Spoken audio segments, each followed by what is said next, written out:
Hey Abby, how you doing?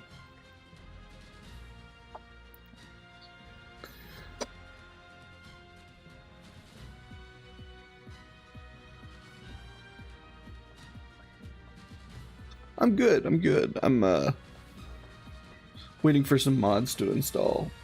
Hey Nevermore, how you doing? All right, there we go.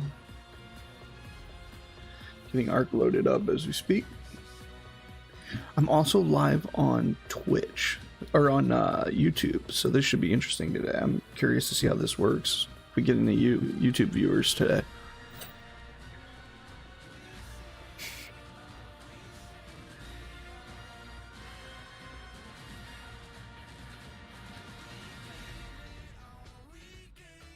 Well, I appreciate you stopping by.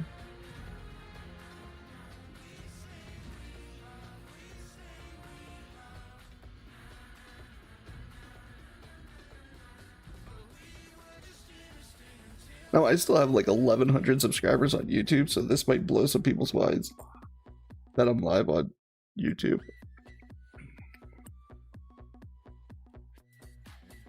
So,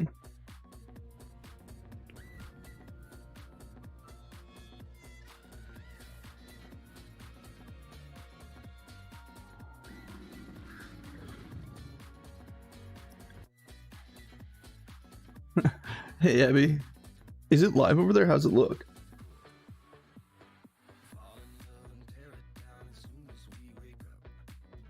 Yep, I have it managed that I can have both. Hey Lennon.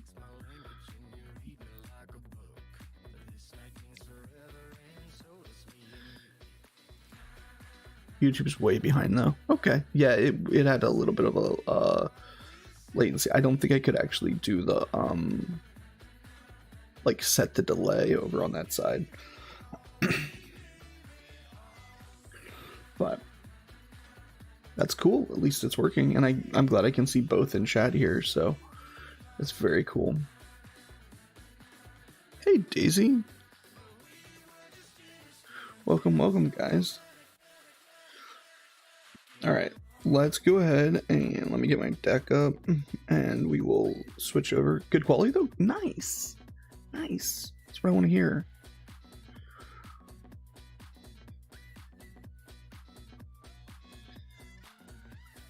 All right, now, well, thank you, Abby. All right, let's set this up for Arc. All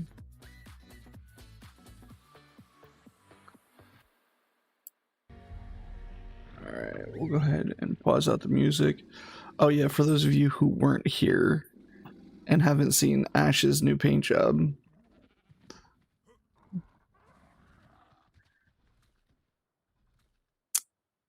so that was the thing that happened. He is looking awful sharp though.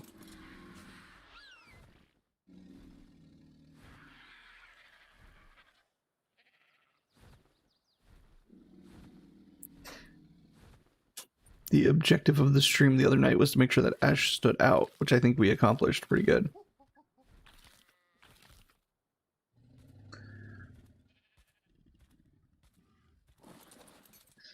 All right. Let's see. I am wearing all of my gear. Nope. Nothing else happened. Nope. That was... He's back to a dude? What? Okay. Oh, hello. All right. Crops are growing up.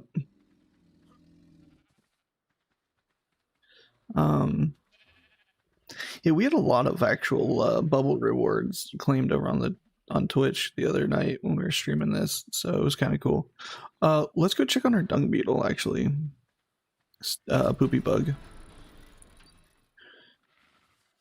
Oh yeah, we have a sheep in here. Nice bag of fertilizer. Do you have room to carry it? Not much. Okay.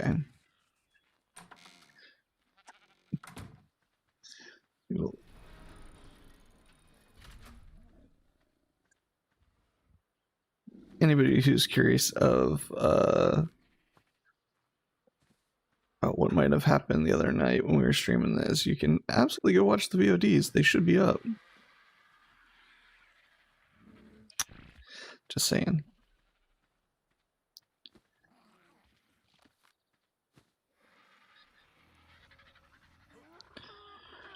All right, you're going to be ready to mate in about an hour and a half, which means we'll have another baby. Hey, we got 2 more bags of fertilizer. That's pretty good. We'll take one of these back out to Stinky Bug, Poopy Bug. So how are you guys doing tonight? Good, I hope. You can't carry that much? Oh, Stinky Bug. Come on. Alright.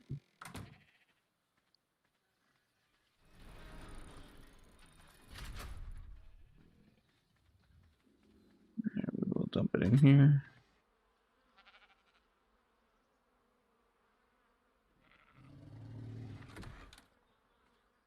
You feel very hyper? Well, what should we do? Should we go hunt for some crazy stuff?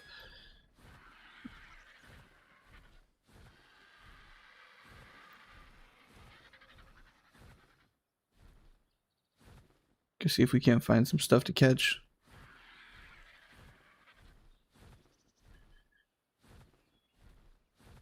I mean, we don't need a 3rd male ovis, so I think I'm going to kill that one and just take the mutton and put it in the fridge.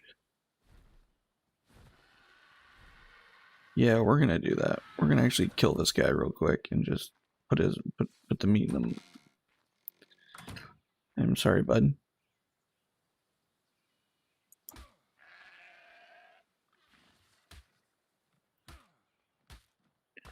Oh my. Okay, thanks, Bug.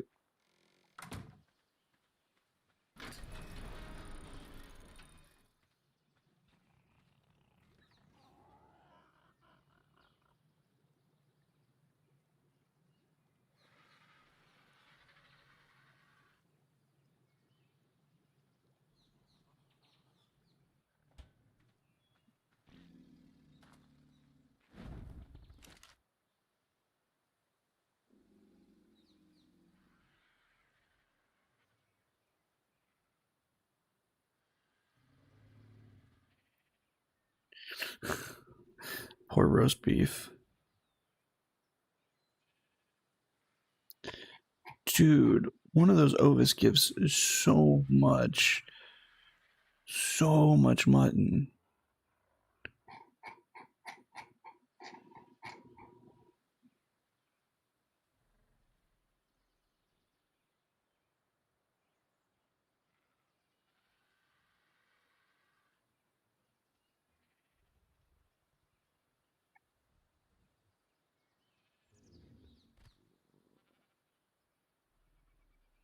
Oh, I forgot this cooks like 12 at a time.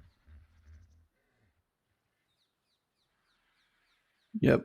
Can we get some rip emotes in chat for or roast beef?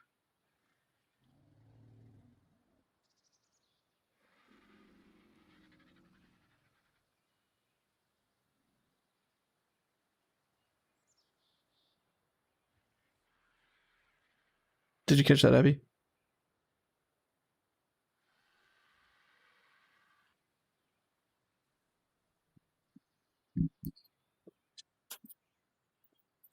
Oh, and there goes Luna. Borking at something.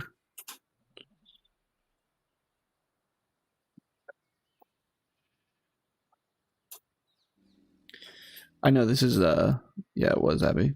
I know this is riveting content here, guys, but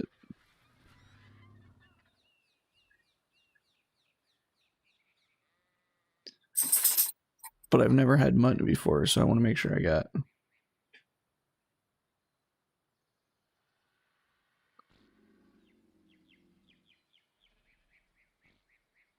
But I can see. That's the trick. See, it just seems like I'm talking to nobody or a crazy. I'm a crazy person, Abby. That's all it is. All right, it's probably worth saving raw mutton, right? Like, I would assume it's worth keeping raw mutton.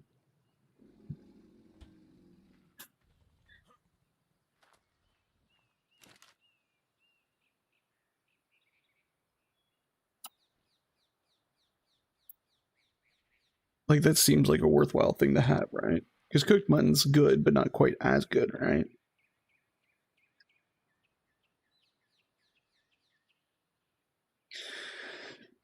No, okay.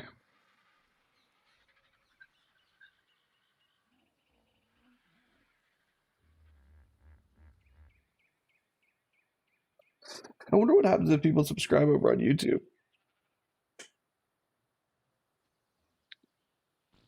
I wonder if it fires a notification over.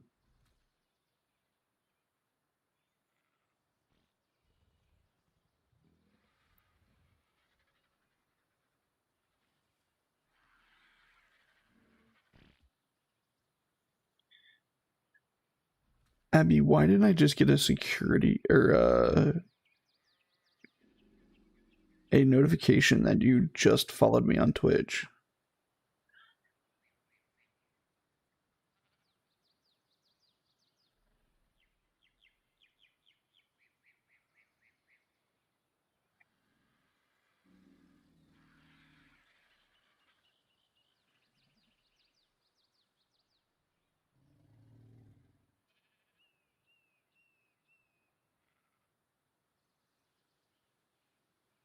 All right, that should be the last of it. Okay, now we can just leave that cooking.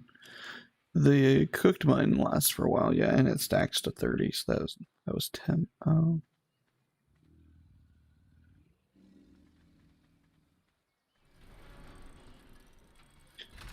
Okay, so that's good to know that one of those ovis gives that much meat, because that is a ton of meat. So let's go hunt for another female ovis, because we have 2 or 3 males right now. We have 3 males, because we just had a baby. So let's go hunt for another ovis.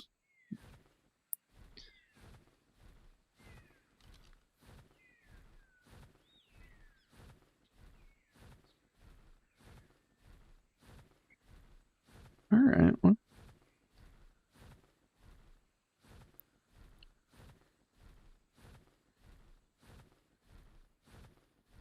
curious how this will work on YouTube, but it's all good. I'm excited to be streaming on YouTube and Twitch and seeing how it goes together, because I genuinely believe that YouTube is still kind of. I think YouTube is doing better and better and better with a lot of its services, including its live stuff. So, and it's got, ooh, that's a tech. Let's go kill him. I could use some parts.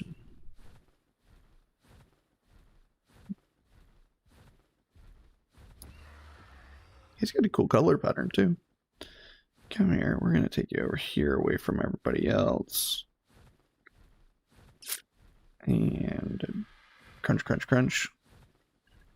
Alright. Pretty safe. Yeah.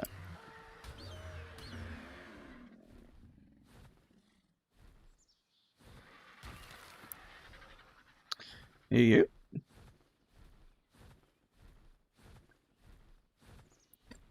Yeah, I'll be curious. I wonder I'm even curious if any of my old subscribers got notified that I was live. Like, bro, I haven't uploaded content on my YouTube channel in like 7 years. So I'm super curious if old subscribers got any kind of notification at all.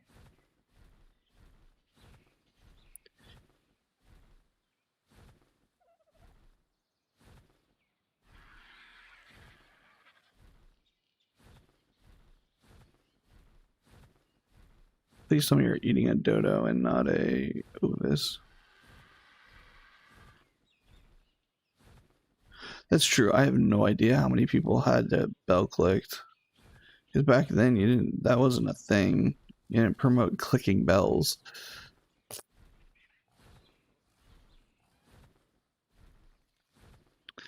Yeah, he's eating dodos.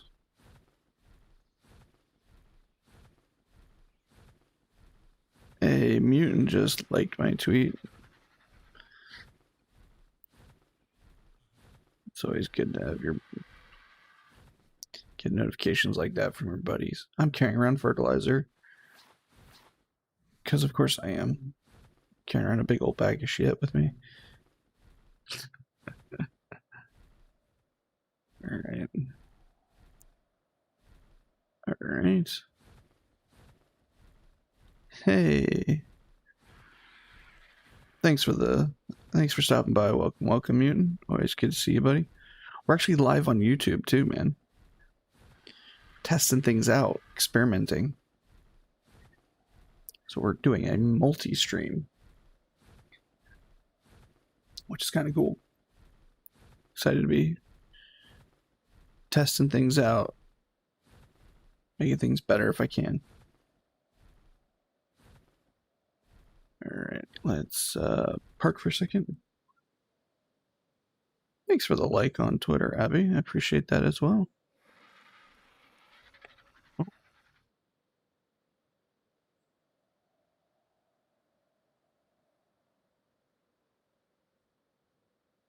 Pook Scooper. I don't know who the Pook Scooper.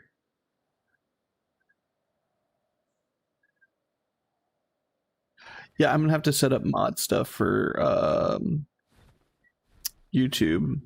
That's gonna be a thing I have to do.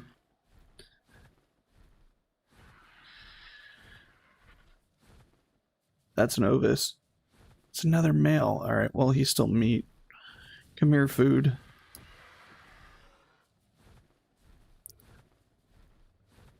No, man.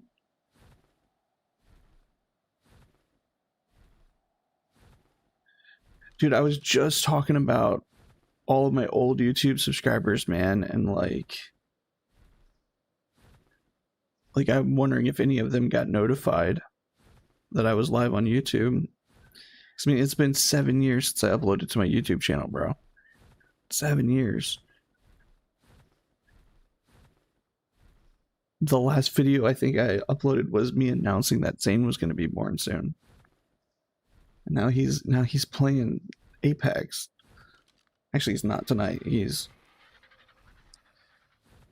dude. Kid's gonna be, bruh.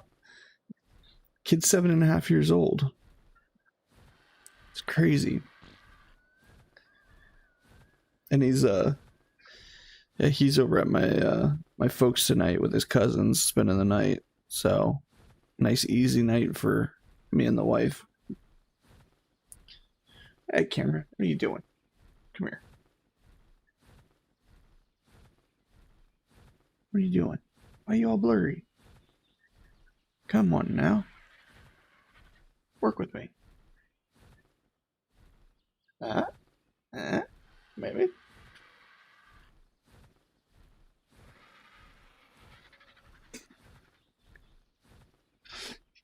Yeah, crazy to think about that, right, Mutant?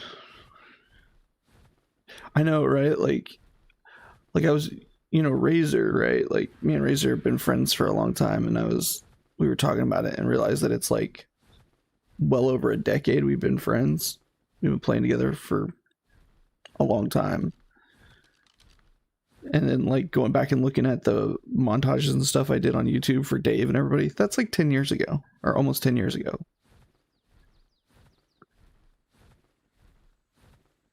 Crazy. Craziness. All right, camera, you're gonna work with me here. We're gonna get you in focus. There we go. It's a little better.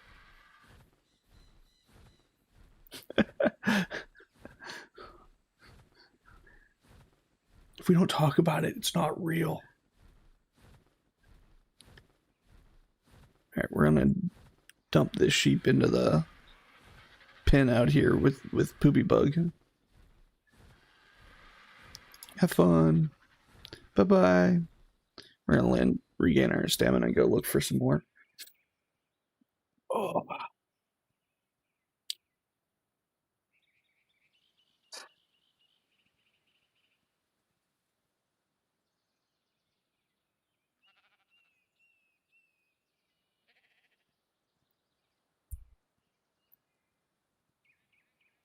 Did I kept the same name the whole time? Of course I did. I'm the Oxygen Zero.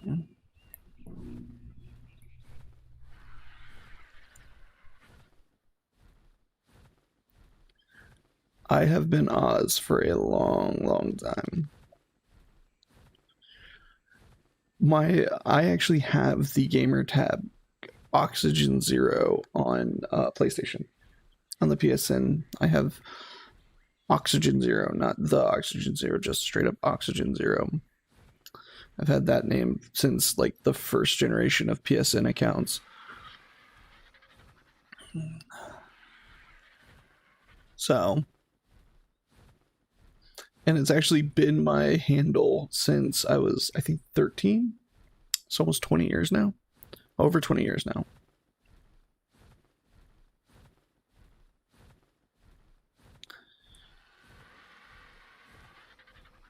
That's just a moss chops.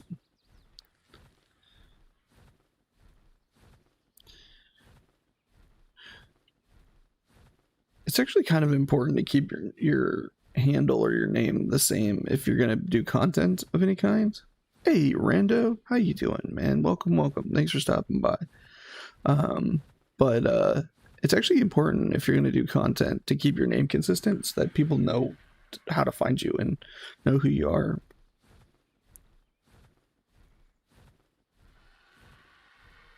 Super Pook, I will absolutely check her out. On your recommendation, that carries a lot of weight with me. I will absolutely check her out.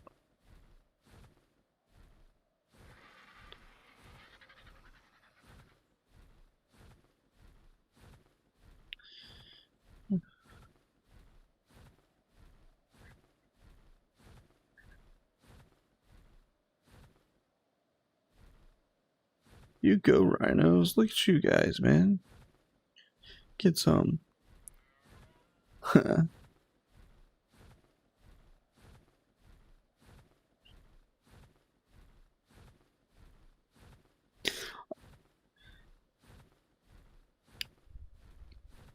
Some of the old videos, Abby? Yeah, man. Some of them are. There's something.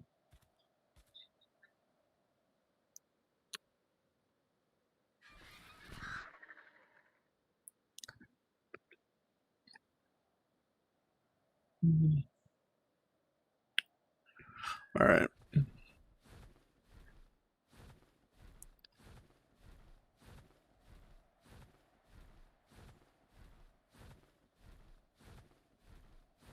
Yeah, some of those videos, man, I'm super young. Like, or I don't, I guess I wasn't super young, but I was young. Looking back on them now makes me feel old. There's an Ovis. Well, another male. All right, you're going back to your food.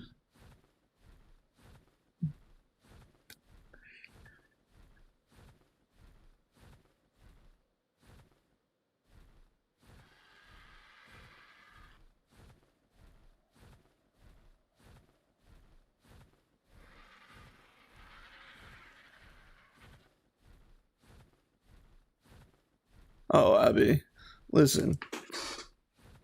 That's one of those things with that old content, man. I privated a bunch of them, but um, like I used to have a whole series called The Dark Side of Oz where I talked about all the like kind of some of my old kind of crazier stories. Um, and they were really, really popular videos. I mean, you know, they were probably the most successful videos on my channel, but they weren't the content that I really wanted to put out there. Like, I would much rather put out as much positive content as I can. And they were, I don't want to say negative, but they were kind of dark. Because they were about dark times, right? They were talking about, you know, friends of mine who died and things like that.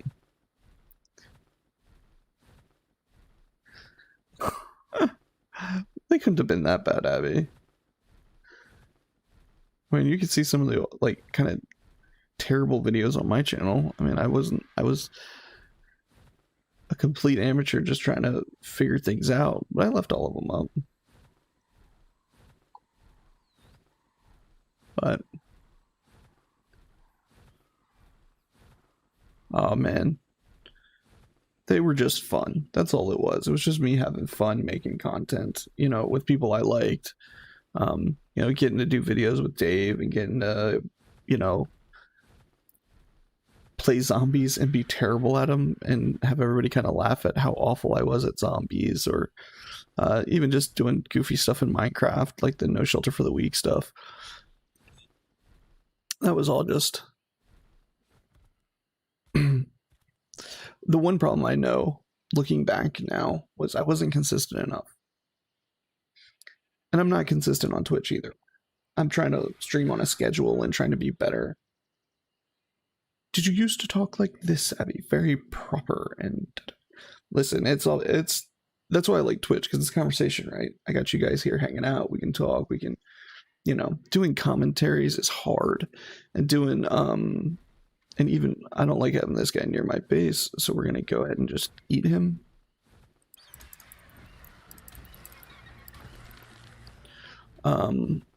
But doing commentary is hard, right? Like, people underestimate how hard it is to just, okay, I've got a 10-minute video of a gameplay that I'm going to just talk nonstop over, and I'm going to do it without, you know, leaving too many breaks. And I'm going to talk about, I have all these notes of all these, you know, topics I want to hit. I want to make sure I talk about all this stuff. Let's do this, y'all. Yes.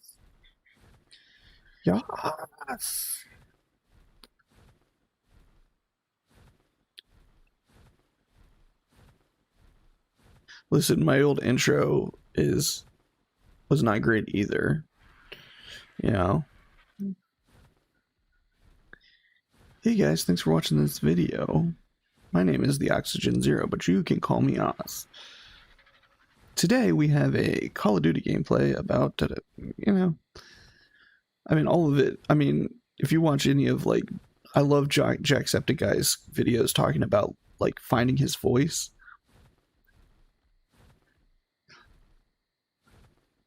Dude, I mean, I look at some of the stuff I did for, dude, I had videos go up on Machinima that I'm still, like, that make my skin crawl, like the Arcadian affair I did for Yodi. Like, that whole thing was so crazy. Like, if you, I don't know if you remember the Arcadian affair mutant. I did that with, I mean, Richie was part of that. I couldn't get Waffles into it, but I mean, I look at Waffles now, dude. Waffles has got what, like 2 million? I think he just hit 2 million. I mean, I remember, you know, doing videos with Milo and hanging out. Okay, do you know the story behind the Arcadian affair? Do you know how that whole thing came about? Because the story is worth its weight in gold, man.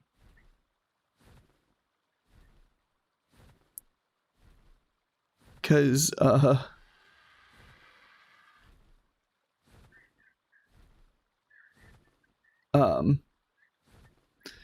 Yodi gave me, I think, a day's notice.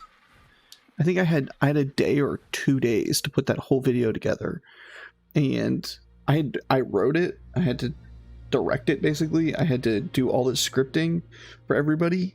I had to recruit everybody. It was insane.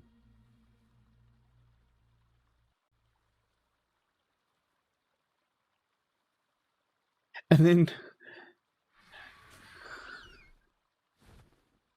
you did. You were one of the my body doubles, dude.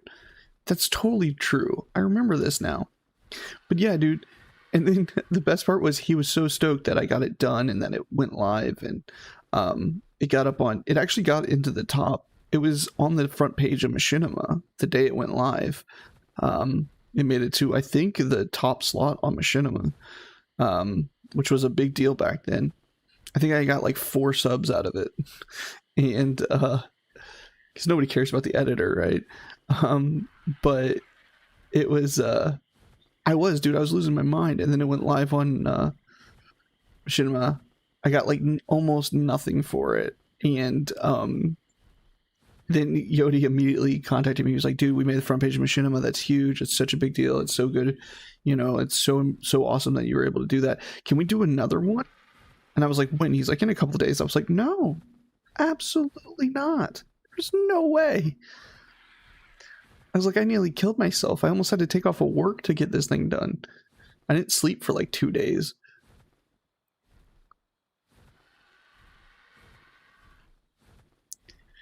I guess I'm not like that embarrassed of that video because, I mean, the voice acting is cringy because I didn't have time to do more with it, but I guess I'm still proud of what I was able to put together with the time frame I was given. I mean, looking back on it now, there's like 100 things I would do differently, but I mean, pulling everybody together in a day or two was like, and I forget who all was the voice actors, but I had like a professional voice actor in it, and like I'm trying to do, you know, VO direction to a professional voice actor who's like that's not how it's done, and I'm like, yeah, I know I don't know what I'm doing, but I'm making this work, so please bear with me and help me. Ugh. And I mean, even some of the projects with Dave. I mean, Dave lives in the UK. I live on the East Coast of the United States. I mean, we're sending files back and forth, you know, across the Atlantic trying to make this thing work. And I'm running on practically a dial-up connection because my internet was so awful at the time. Dave used to get so mad at me.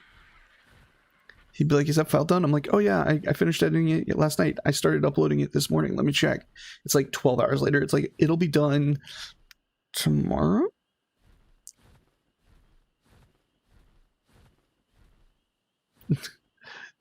Dude, and for what it's worth, I am still grateful for that, man. Like, I still appreciate you. Like, you, Cow Beef, and a few of the other kind of community guys back then were so clutch, man. We're so clutch in so many of those projects I did. Like, I don't know how many times I was hitting up Cow Beef, and he lived in like, what, he's in Holland. I'm hitting him up and being like, bro, I know you're probably sleeping, but get up, I need your help. It's like, what are we doing? Like, making a video for somebody. And yeah, my mother, do you remember him? I did a montage for him. I did one for Black Cat back in the day. That's an Alpha T-Rex. Wow. Okay, haven't seen one of those before. But yeah, man, dude, those were some good days. And some bad days, man. There were some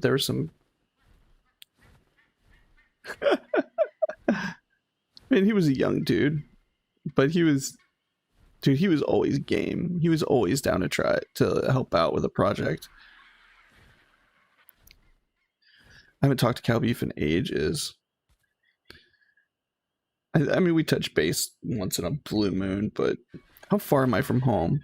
So I'm half tempted to take that. Oh, I'm not that far. I'm half tempted to take that 120 Sabertooth home. I mean, he's going to do some damage to my bird on the way, but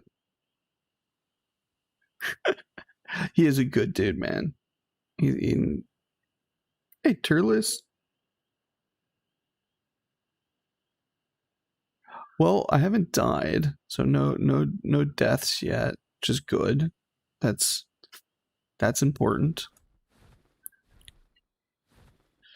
I do kind of want to try and catch this Sabertooth, but man, I know what Six Toes would say. Six Toes would say, it's not a 150, don't waste your time. Dude, that T-Rex is eating something. Alright, let's get away from him. Yeah, Turles, me and he hasn't been around in a while. He did tell me that I had graduated from his school, so maybe he's done with my stream for now. I also haven't been playing much Ark, so I just recently started playing Ark again. Do 28,000 health on the alpha. Whoosh. There's a gold drop over there. We can go check that out. Dude, that thing's gonna clean this whole valley out. But no, Turles, me and Mutant were just reminiscing about some of the old content we used to make back almost a decade ago, uh, and how insane some of those videos were. Because I used to hit up people.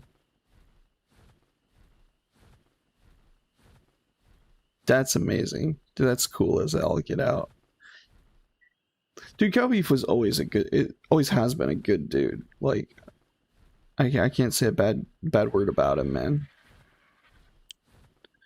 But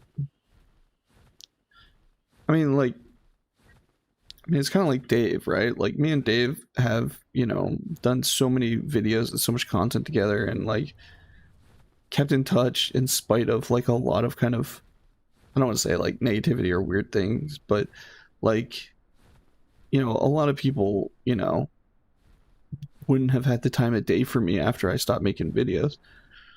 But me and Dave have managed to keep in touch in spite of all that, which is cool. I mean,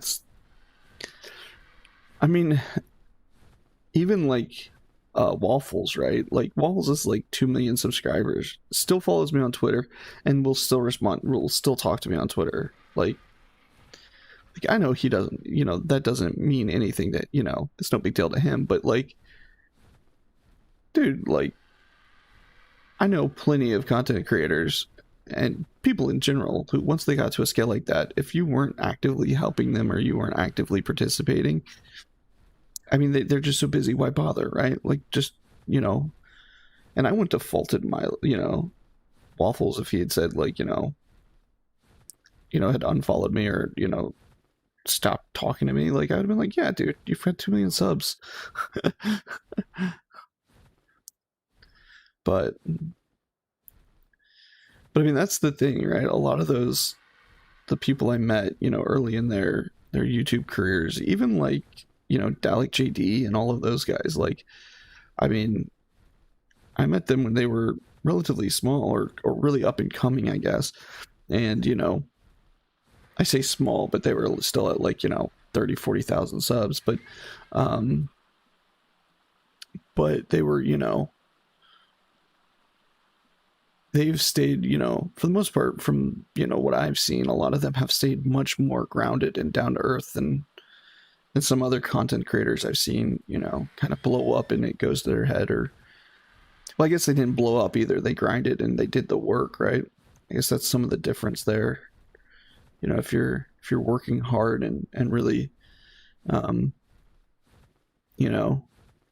doing this the right way, incrementally growing your communities and your channels and stuff, like, you don't have that surge of stardom or whatever that kind of seems to cause so many issues for people.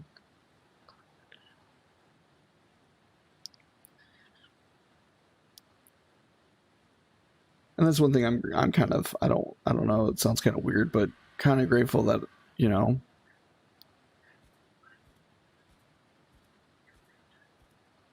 yeah, I mean, Dave can be tough sometimes, but I mean, everybody's got to be a little tough, and I try and be like, as positive as I can be, but you catch me on the wrong day, man, I can still be not the nicest person. But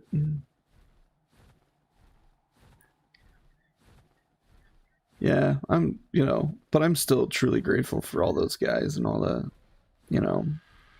all the people I got to know. I wonder if that Perlova is going to bust out of the snow over there and attack that dude. Apparently not. Must not be hungry.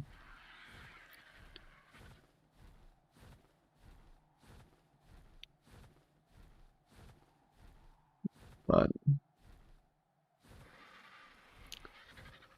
yeah, man, those were wild times to think back to. He did. Yeah, he did. And he pushed the boundaries, man. He tried things that most people weren't talking about or trying. I mean, I still think that the zombies montage we put together was, um, one of the first kind of Call of Duty zombies montage pieces. And then, I mean, even like I found the files I edited to make the Zombie Network intro for Yodi Slaya back in the day. I found those files, um, buried on my PC. But like, you know, I mean, I don't know. There was a even like Nova. Do you remember Nova? I think she completely quit the game after Yodi passed away. But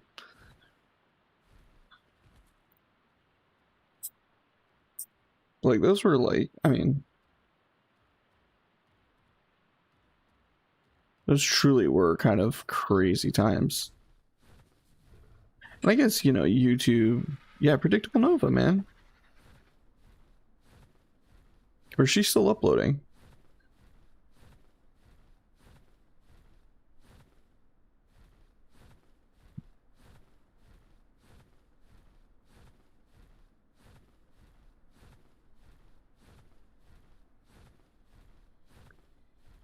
I know she was doing a whole lot of like wildlife rescue stuff, but I don't know, she might still be making content. I fell out of touch with a lot of people after Yodi passed. So I'm guilty of it too. Yeah.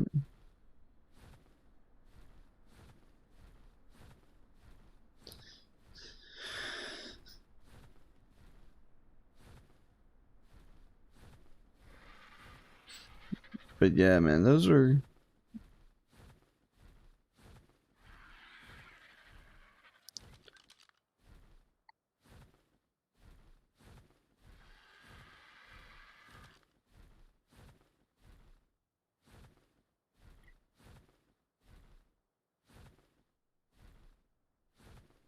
But yeah, man, some of those videos, man. Like I remember I did the video for Black Cat, and that's how me and Dave got introduced.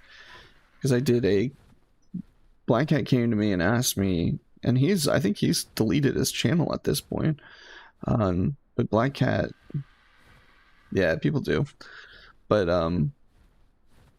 Black Cat was big at the time. I think he had like 80 or 100,000 subscribers, and he had seen me doing. He had on Twitter just randomly asked if anybody would do an edit for him, and I was teaching myself how to edit. So I was like, "Listen, I'm brand new at this, but I'll do an edit for you." And so he wanted a Gears of War montage done like a Call of Duty montage, which were very back then. People made like anybody who was doing Gears of War content was doing it like a frag movie. Like it was not, fast edited, to music, to like, you know, fast music. And that's what he wanted. And so I did that edit for Black Cat. And then Dave saw that and he hit me up and asked me if I would do an edit for him. And the Black Hat video got me a lot of attention from a lot of people, and I blew Dave off completely. I was like, dude, I have too much going on. I don't have time to do a video for you. And he was like, can you check out my channel and just see, like, maybe if you'd want to do this? And I had like 100 subs, maybe. And Dave had like 30,000. No, he had like 20,000, I think, at the time. And I was like, dude, I don't got time. And then I went and looked at his channel and was like, okay, he's actually not like a little uh YouTuber. He's actually got a pretty decent following. I should probably see if I can do this content for him. So I agreed to do it, and then we got to talking and it was like, oh, this dude's actually cool. Like I actually like working with this guy. So then we became friends, and man, so many videos later. But and then yeah, my mother was a fan, I think, of Dave, and or even Black Cat. Maybe it might have been Black Cat. That is how I got introduced to my mother.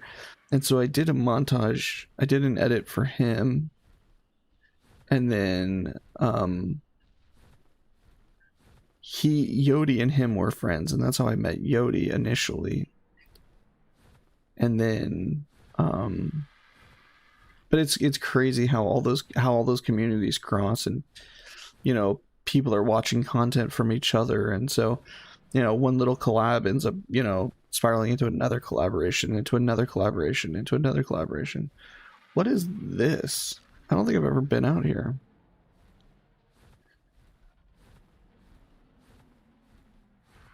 This is kind of cool, but it was always funny because people would always be like, who is this guy? I remember I hopped into one of Milo Waffles' stream right before he went and took his long break.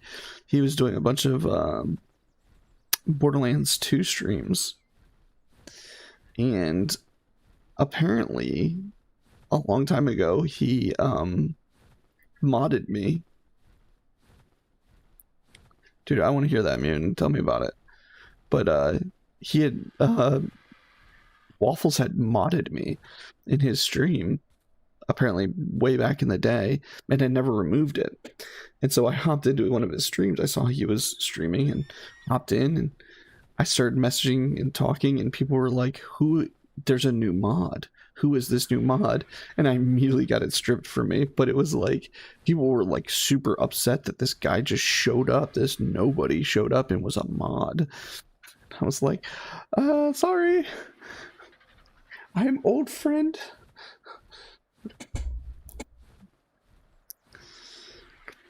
How'd you meet Dave Mutant? How'd you get connected with everybody? Because you know everybody too, man. You're one of those you're sort of like me, where you just seem to have gotten to know everybody.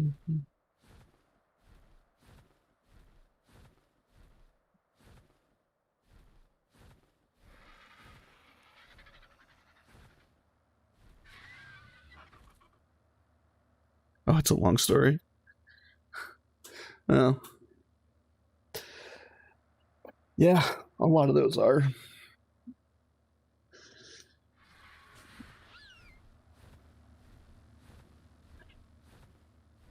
I could always hop into Discord and we could chat about it.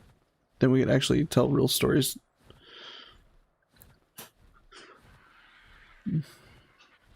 But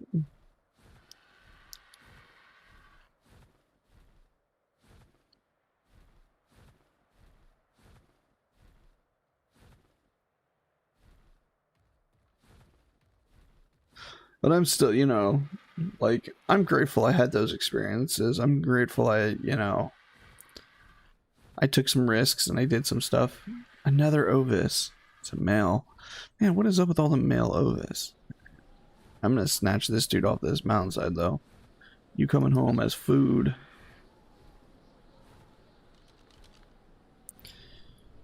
Alright. It's all long flights, so we're gonna take our time. But no, I mean, like, it's one of those things, right? Like, you see guys making YouTube content or streaming or whatever it is. It's one of those things where you always think, like, oh, that'd be cool to do. Like, I wish I could do that. And, I've kind of learned to just be the guy who goes like, okay, that'd be cool to do. Let me go see if I can do that. And because I did the YouTube thing for a while and saw, a little bit of success, had some good times, and got to meet a lot of great people. And then same with the Twitch thing, right? Like, just getting started here, but I hope it lasts. I hope it's something I can keep doing because I enjoy it, right? Like, I like entertaining. I don't know. I like this. This is.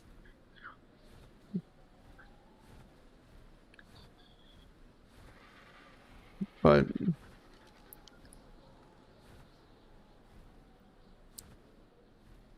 And I, one thing I've realized with Twitch, especially, is that I have this opportunity to do some good because making it to affiliate on there and being able to generate revenue and actually use that money to do some good is super cool. Like, I mean, we were able to donate almost $200, well, almost 100, roughly about $150 to able gamers, just what, a couple days ago. And it's so cool. Like, our community, you guys,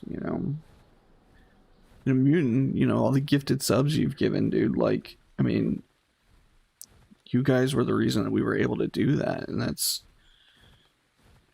awesome. Like, you know, having fun, playing games, and doing good things. Helping people out.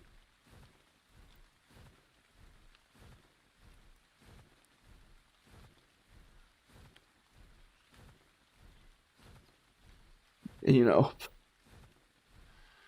heck, even if it's just building a community of people to play with. And so in a couple of years, I'm telling the same stories again, but about the people I've met on Twitch and the things I've gotten to do, like, because this is, it is funny, but like, you know, this is like, streaming's uncomfortable. Like, anytime you're producing content and putting yourself out there, it's uncomfortable because you got to be willing to, like, put yourself out there, and people might not like you, people might like you, but you never know. I had a guy call me. What did he say? I had a guy jump into chat the other night. Nobody else was on. I'm streaming to nobody. Okay, yeah, let's do it, man. Hold on, let me drop this sheep off, and I'll land, and I'll jump into Discord. But like, I'm streaming to literally almost nobody. And the dude jumped in and called me a no neck head ass. And I was like, okay, cool, bro. And then he followed, and I was like, thanks for the follow, man. And then he bounced out of my chat, and I was like, all right, cool, man. But I thought no neck head ass was a pretty good insult. You jump into the stream chat.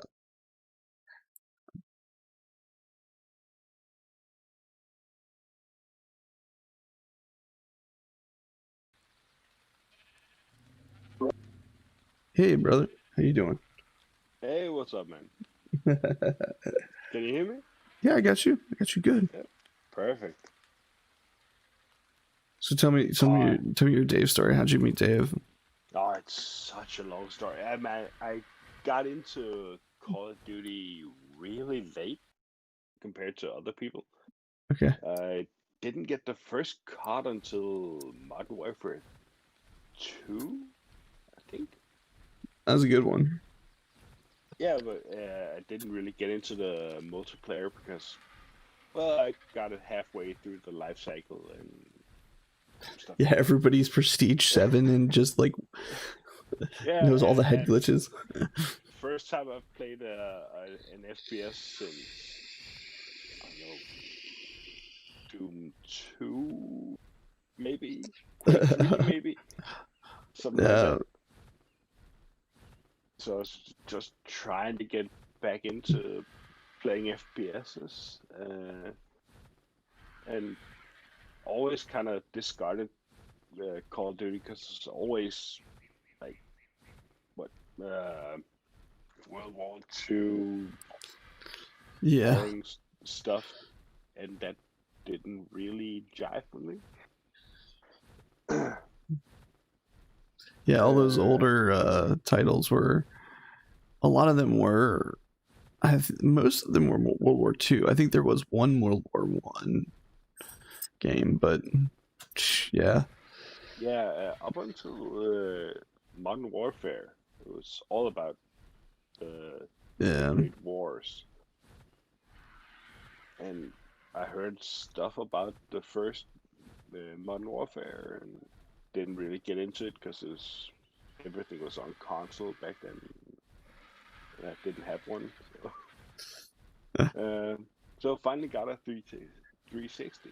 Uh, Picked up Modern Warfare 2, had a lot of fun with it, and thought, well, Black Ops 1 is coming out. That's a new Call of Duty. So why not? Yeah.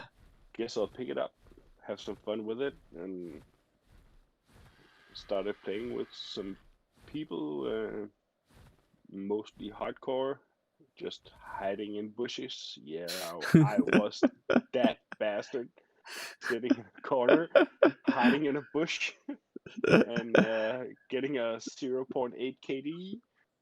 There you Uh, go. Yeah. uh, just achievement hunting because I wanted those fucking achievements. Uh, and after a while, I had done all the achievements except for the zombie achievements. Mm. And I started up zombies, and I, I just fell in love with it. It was so much fun. It was so much different from multiplayer and people you jumped into lobbies with. Was, oh, can you help me with this?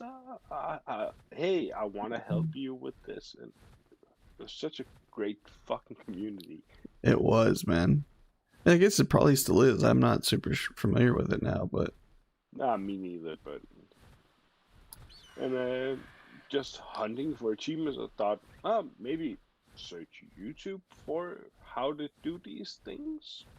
Maybe, yeah, why not?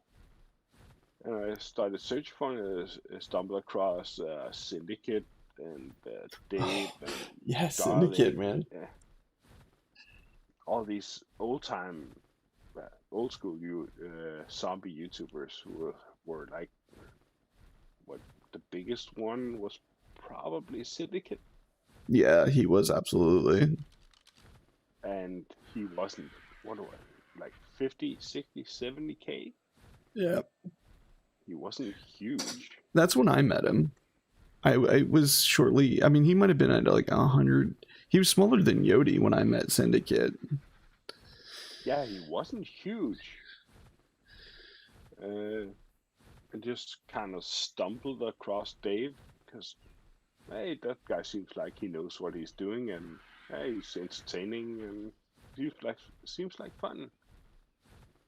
And then he started doing live streams uh, with subscribers and other people people who just wanted to play around. Yep.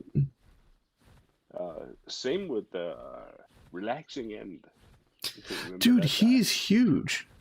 Yeah, he got huge in unboxing stuff Yeah, for every reason. I I don't know. know. I stumbled back across him not too long ago, and I was like, oh my goodness, because I remember relaxing being this. He's chill, dude. He's Oh, such a chill dude. he is the nicest guy you'll ever meet. He's such a good guy.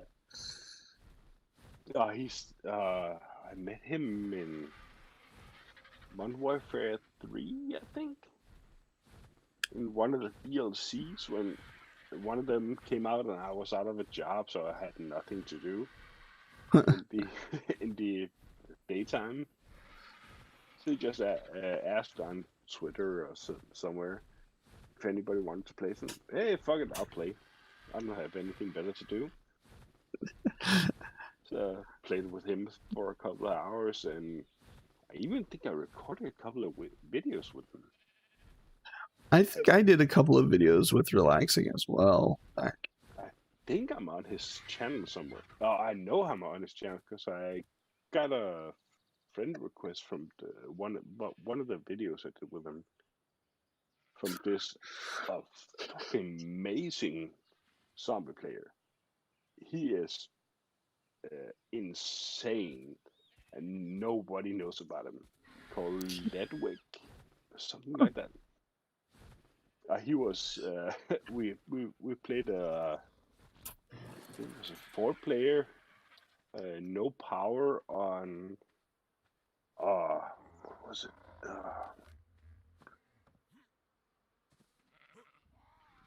Shangri-La, Mm. and he was American, and everybody else was EU, and he was top of the leaderboards every time, every game we played, and he was lagging like a bastard. It's insane. Oh, sorry. Back to the story about how I met Dave. Um, so started playing zombies and needed to know how to do all the achievements for Black Ops 1. So I stumbled across Dave and Syndicate, Dalek, Waffles, uh, all these Yeah, the the old, crew, well, man. the old guys. And then Dave started doing live streams. So I thought, hey, fuck it, I'll message him on Twitter, ask if I can join. And one of the times he said, ah, yeah, sure, join. And one of the first times I joined one of the lobbies, he was just screaming some weird noise for some reason. You know, Dave. Yeah, shrieking about something. Yeah, it's And the first time he just stopped doing the noise, he just said, "Yeah, that's not annoying at all." And he just went, "Oh, that's funny. I'll send you a friend request." That's kind of how got to meet Dave.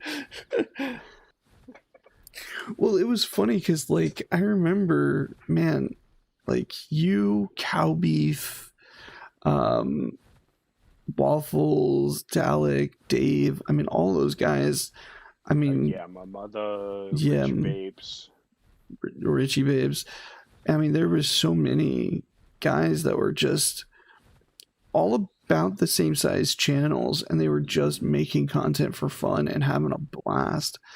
And getting in with that group was so cool. The funniest thing was watching Dave and John Baystow Oh God, Mr. John Baystow, man, I remember his battle battle for the first to reach 5K. It was so much fun. dude. I remember his freaking mustache, man. That awful porn stash he had for so long. I actually talked to him. I talked to Mr. John Baystow. I don't know, like a year ago or something, just randomly. I saw him live on something, like either on Twitter, or like I saw him tweet or something, and I sent him a message and I was like, dude, how have you been? And he's doing pretty good, I guess, but it was like, Yeah, oh oh man, I man, remember so many. me and Cowbeef used to piss that guy off so bad. Baystow? Yeah, Dude, everybody trolled Mr. John Baystow. yeah, but Cowbeef. He Oh yeah, is when Cow he is Beef the wants to, master troll. yeah, when he really wants to turn the screws, man, he can. Yeah, and god damn it, he's so much fun to hang around with. Are you guys friends in real life or? No, Hmm, well, not really. yeah, me and Dave were actually planning to try and, dude, I was planning on actually going to see Razor this summer, and then all the COVID crap happened, and then when me and Dave kind of reconnected this last year, and right before COVID hit, and we were he was determined to figure out how to either get out to the US to see me or get me out to the UK to come hang out with him. And I'm like, man, I'd love to. I've been trying to for the past 10, 8, 10 years to just kind of figure out how the hell I'm gonna connect with all the people I used to play a play a lot with. Yeah. Well, I know Dave was trying. I think he was planning on trying to come to. There was a time where he was going to come to New York Comic Con, and I was like, dude, that's like not even 3 hours for me. Like, I could totally drive 3 hours to come see you for Comic Con, And and you're in Philly, I'm right? I'm in Pennsylvania, yeah, but Pennsylvania. Yeah. yeah, I'm a couple hours away from Philly, but yeah, and he but yeah, man, all this coronavirus and Yeah. Yeah, that kind of put a stop to everything. But put a stick in the wheel, so to say. yeah, I mean, I don't know. It's been an interesting year to say the least. I mean, I've Yeah. been working from home almost this whole year, and you know, The I worst got thing a is, 7 year old. I'm kind of jealous of everybody who gets to work from home, because Are you, I've been at work for at least 10, 11 hours a day every day oof, since March. man? What do you do? I drive a truck. Oh, It's yeah, kind of one of those yeah, necessities, required, yeah, essential, essential workers. That's the word I was yeah, looking for. yeah. Oof, man. Oh, it was tough for what, 4 or 5 months. I was delivering in central Copenhagen. Oh man, yeah. I bet that was stressful. Uh, well, the traffic was incredibly lenient, Yeah, I can but the imagine. but the problem is that everywhere public toilets were closed down, and Oh, all businesses oh, were instructed by the government to not let uh, people in their toilets. oh, So I had to, yeah, I can and imagine. it's central Copenhagen. It's not even like outskirts Copenhagen Yeah, you where can't even there's like pull over and find it. trees Yeah. and stuff. You can't even pull over and find a bush or anything to pee behind. So Oh I man. pretty much had to rely on the kindness of my customers. So can I please use your toilet? Oh Oh yeah, sure, come in. yeah. My wife's dad, he does like long haul trucking in the states here, and man, he's since all this stuff hit, he's been going through it between like his routes changing and them like, oh hey, we don't need you for that route, so now we're gonna send you on this route, and it's like, oh yeah, you're gonna be home 1 weekend a month. It's like, dude, like, I luckily don't drive long haul, yeah, 'cause that would suck in this whole pandemic thing. yeah. I mean, he's doing the best he can. I mean, the states have handled it so badly, and so he's doing the best he can to stay safe and everything. But man, it's stressful. Yeah, no doubt. Um, yeah, I'm still doing the advertising thing with Google, Microsoft. So that's been, I mean, I have been super fortunate because like my company realized very early on that like, hey, this is going to get way worse before it gets better. Um, and so they made the call pretty early to move everybody to remote. Um, and so they sent us all. They shut down my entire office basically and sent us all home. And um, over the course of like 3 days, we went from everybody working out of the office to everybody being remote. Um, That, that's pretty good. Yeah, it was incredible.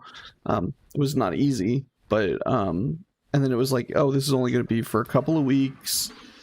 We're gonna do what we need to do, um, and then we'll all be back in the office. And that was 7 months ago. So it's like, and now and they've formally said we're not going back until after. I'm not required to return to my office until after June of next year. So, because my kid's doing a homeschool, so I have to, somebody's got to be here to make sure he can do his e-learning stuff. And dude, that's a huge challenge in its own right. But yeah, man, dude, it's good catching up with you, man. Did I lose you, mutant? I think I lost mutant.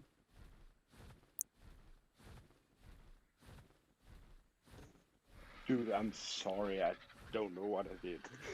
Oh, it's all good. I'm But still kind of new to this whole Discord, yeah, it's all good.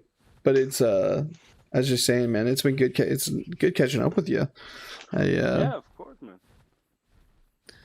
Yeah, I've been remote for the past, I don't know, 7 months or so, and dealing with the kid being on e-learning, so he's doing like basically homeschool, and so like that's a massive challenge in its own right, dealing with like like you can imagine.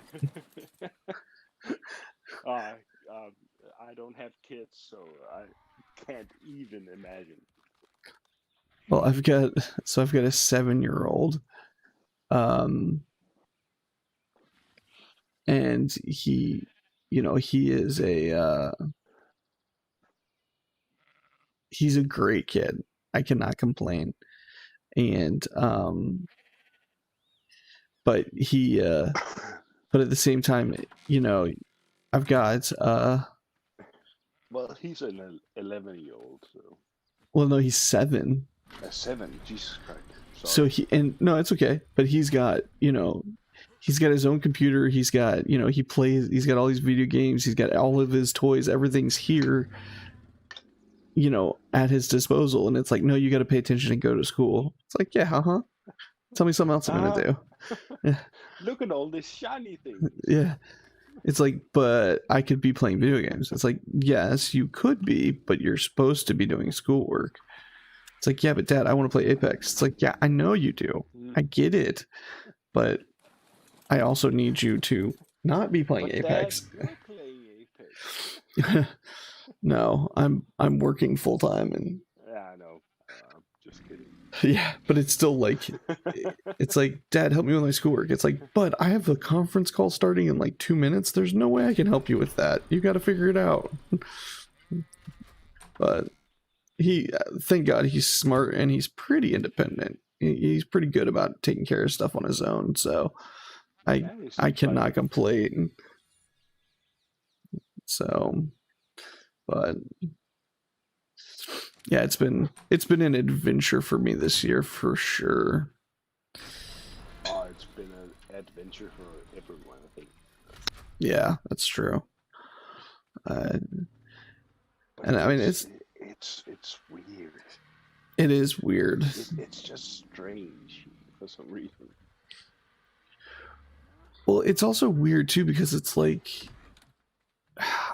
we had, I know in this state, like, I don't know how you guys have handled it, but in the EU, you guys have done a fairly good job, right? From what I've read. I just read earlier today that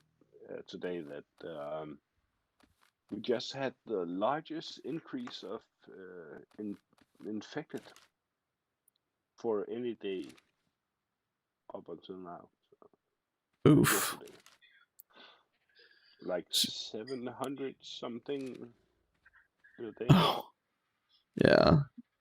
That sucks, man. Which doesn't sound like a lot, but considered considering we're a country of what 6, 7 million people, it's kind of a Yeah, lot. yeah. You guys are the size of like one of our states, Yeah, so yeah. But I mean, the U.S. has handled a lot of this so bad, and it's so like so frustrating to be like, well, yeah, well, it would have been, if we had taken things more seriously, if we had done the necessary things, we would be in such better yeah. shape. If only you had proper management, if you could say. Yeah, we'll put it that way. If you Yeah, hadn't had a fucking retard in command. it, that would be probably a better way to put it. Yeah. We're gonna put orange turnip, but hey, I already voted, man. My vote is Oh, in and done. I'm ready for some. Listen, I'm ready for politics to be something that I can be casually angry about all the time and not actively angry about all the time. yeah. the the bad thing is it's a step forward to just be casual about Yeah, to stuff. be casually like furious about the way things are going versus Yeah. being actively like, oh, I hope my God damn government it! doesn't decide Fuck to you. kill me. Yeah, to not have Yeah. like my government actively trying to take people's rights away and things like that. Like, yeah, I'll be happy to go back to that. Like, ugh, God damn it. I don't. I wasn't the biggest fan of Obama, but god damn it. What I wouldn't give to go A, back. a, a rolled up sock would be better than that orange piece of. I'm Yeah. sorry. No, listen. I'm not hyper political, but at the same time, like my country is in shambles and is the laughing stock of. Oh, I gotta drag a fish to feed him. Okay. But That like my seems like country a is the lot of work. laughing stock of the universe right now because of the chaos that we've inflicted upon ourselves. Yeah. Um, Yeah, the Danish government, by the way, just enforced everything has to be shut down by 10 p.m. Jeez, but So at least they're doing all something. bars and stuff like that, it's shut down by 10 p.m. That's at least something. Yeah, like it's still right now we don't have anything to say like you have to wear a mask in my And country.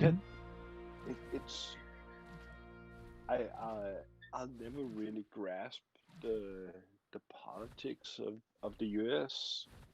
because everything is once one you have the nationwide thing, and then all of the states can do whatever they want, Yep. and I don't get it.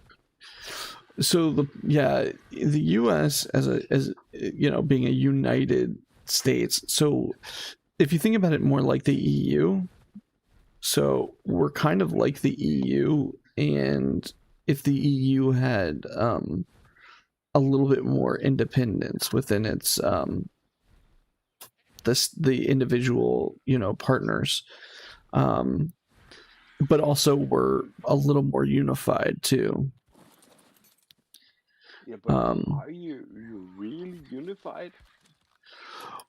yeah, because we have the federal government that is essentially tying it all together, but at the same time we are each state can has its own laws and government, um, which is complicated, right? Like that is Yeah, a it is very challenge, but complicated. but we, you know,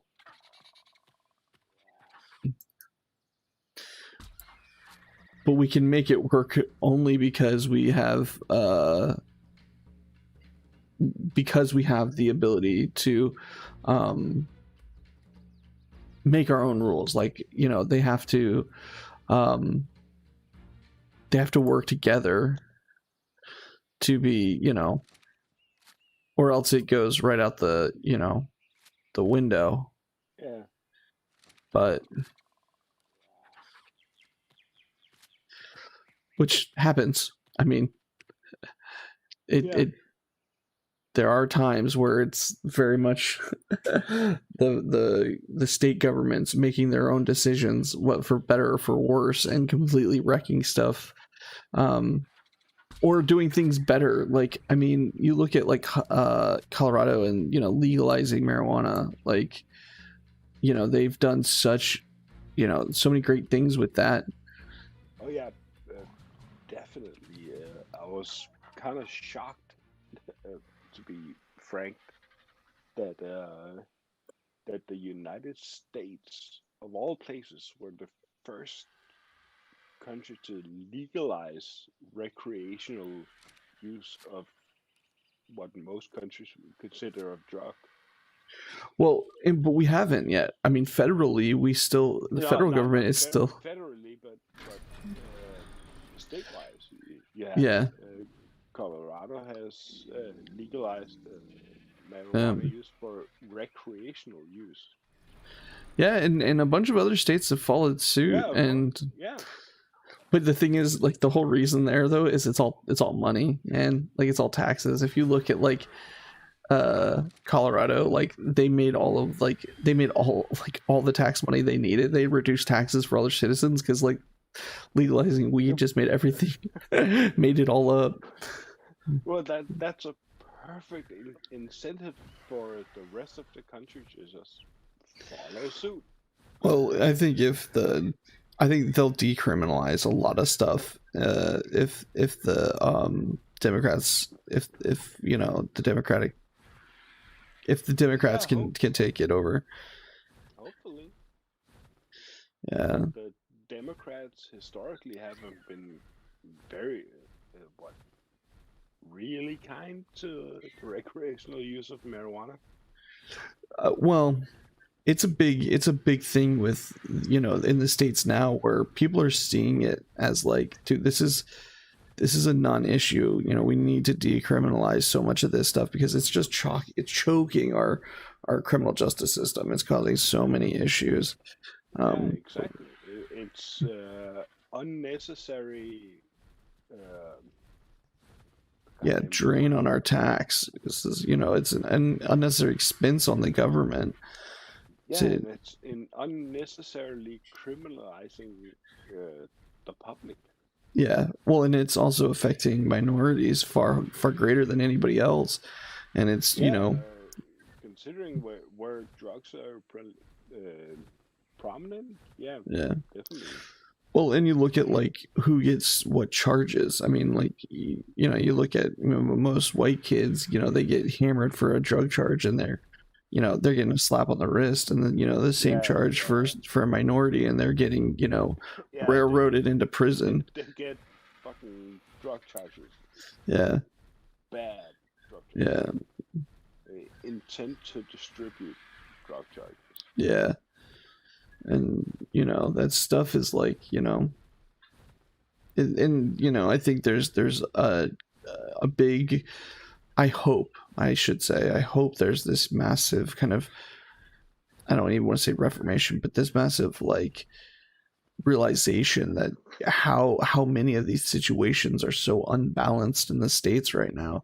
And, you know, that, you know, we got to do something about it. Like, we got to make a decision to make a change here, or you know, or we're going to keep making the same mistakes. We're going to keep having the same problems, you know. Yeah, But yeah, definitely. but I I've am been hopeful. from my very young teens, just decriminalize or legalize all drugs. Yep. And it was super just good. and just tax the drugs that you sell, Yep. but make sure those drugs are clean and uncontaminated and As safe just as possible. Yeah. as safe as possible. And then Well, you because that's use what. the tax money you earn from that to treat the people who get addicted. Yeah. Well, and I mean that's what Holland did, right? I mean that is what Holland did for. Yeah, for a lot of the drugs, yeah. Well, the what is it? What's it? It was not Venezuela. It was Portugal Yeah. that decriminalized the use of uh, all drugs. Yep. Then in a matter of what 12, 18 months, they saw a decrease And of usage, yeah. no, not on uses, but of death related to overdose. Mm. It was cut down by 50 or 60%. Yeah. And I mean in like Simply because the people who use hardcore drugs like heroin and crack and meth and stuff like that, they no longer needed to worry about being put in jail yeah, when they called and they're because of their because a friend friend was overdosing, yeah. overdosing. It was a crazy amount of people who did not die from the use of drugs. Yeah, I mean, but that's the whole thing, man. Like, I wish the states would follow suit and actually start making some of those.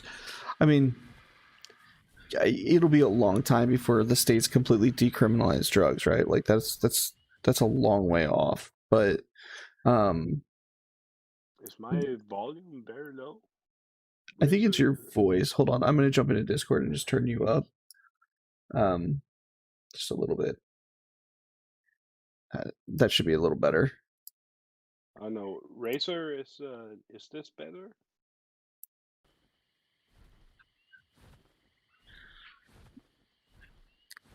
Yeah, it turned you up 20%. I think that should be enough to. Yeah, Ah, that's better. You but can always jump in, Razor.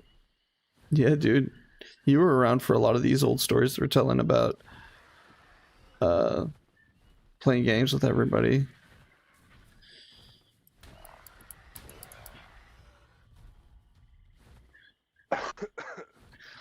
But but no, I have a lot of hope for the states, man. I really do think that, one thing that I'm super excited to see is a lot of the young people who were super disinterested and not involved really kind of seeing like, oh, if we don't do something, if we don't take care of these things, like if we don't vote, like we have to live with the results that we get. um Yeah, yeah, yeah. And the thing about the United States uh, electoral system is, well, you have to deal with whatever you vote for 4 years. yeah. And Yep. that's just, yeah, that's just how it is. Well, and I hope they can get rid of the electoral college too, because that the whole thing is so antiquated and it's. That's a weird way to do stuff, but Well, and it was because the states were so big, right? And before the internet and before active phone lines and those sorts of communications were available, they would essentially elect somebody who would go and cast a ballot for the whole state or for a whole group of people within the state. yeah, And it's yeah, but I don't know. but like, okay, we have the internet now. Like this system is existing because the people in power enjoy it and don't want it to change, because then they would actually have to win the popular vote. but it's like the Yeah, last two Republican who would have thought that being the popular one could actually pay out? Right? yeah, I mean the last two Republican presidents won without majority elections. They were actually got fewer votes and still won. The last two? Yeah, the last two Republican presidents, George W. and Trump, both won with a minority. Well, yeah, fuck Trump. Yeah, yeah. God, So I keep remember keep forgetting that dumbass in power. I wish I could, man. But like, I mean, my dad worked for the federal government for 36 years, and hearing his stories, and like, he was always the guy who, when things were kind of crazy with the government, I'd go talk to him and he'd make me feel better. And I remember Trump got elected and we were talking, and I went over and was like, this is like pretty bad, I think, isn't it? And he's like, we're fucked. And I'm like, oh. Like, Dad, no. Like, you're supposed to be the positive one who's supposed to make me feel better about this, and he's like, it's bad. I'm like, no, don't please. um Yeah, like I said, I wasn't the biggest fan of Obama as a politician. I fucking loved that guy as a human being, but yeah, uh, well, and I'm like but fairly fucking Trump, conservative. man. I'm not really super conservative, fairly liberal, but I have some serious conservative viewpoints. Like, I'm super supportive of gun rights, but I think they should be backed by smart gun laws. Like, I don't think that, like, everybody and their mom should be able to buy a gun whenever they want. Like, we should be smart about that so that we don't have quite as many, shootings. Like, I mean, Uh, and, I, I still find it mind-boggling that there are more privately owned guns that are privately owned um, pets in the United States. yeah, well, you don't have to feed a It's gun other than ammo, yeah, yeah, but but it's it's weird to me. But I'm from Denmark, so yeah, well, and like, but I mean, like I support the idea of gun ownership mainly because I like shooting guns and stuff. Um, but I don't mind. Weirdly enough, I am very very liberal. I mean, I um, go to the hardcore punk rock shows, and every time I've ever voted is very liberal. yeah, But I'm also an ex Air Force guy, yeah, so I understand the love of guns, and I still uh, the feeling you get when you pull that trigger, it's yep, it's not something you really can describe nope, yeah, because it's somewhere between power and awe. Hmm, I don't know. but yeah, but I'm fairly liberal too. Like, dude, I'm an old school punk rock kid. Like, I was Rancid in AFI and the Distillers back in the day, man. Like, uh, living and breathing Epitaph Records. But uh, Oh, now you're speaking my language. yeah, dude, like I had a blue mohawk and studded jackets and the whole nine, man. Um, but I it's funny. I still love punk music, man. It's still like easily my go-to kind of music when I'm like, oh, I need a little pep. Let's find some punk music to listen to. But it it still blows my mind, like, how many punk rock, like, super like, there's an astonishingly high amount of punk rock old school musicians that are right leaning. yeah. I was what I was gonna say, like these old school punk rockers who I'm like, dude, these guys are like, I remember these guys being like super like anti-government. Now they're like going to Trump rallies. I'm like, wait, what the fuck? like, bro. I saw a picture of Johnny Quadrant with Oh a god, America Great Again T-shirt. yeah, God damn, fucking Sex Pistols and Make America Great Again. yeah. Can you imagine?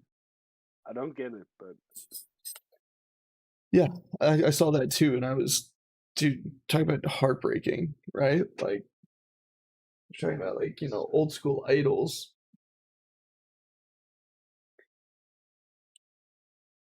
it's weird. But Dude, it's gotta be super late for you. What is it, like 1 a.m.? oh, don't worry about it. I have tomorrow off, so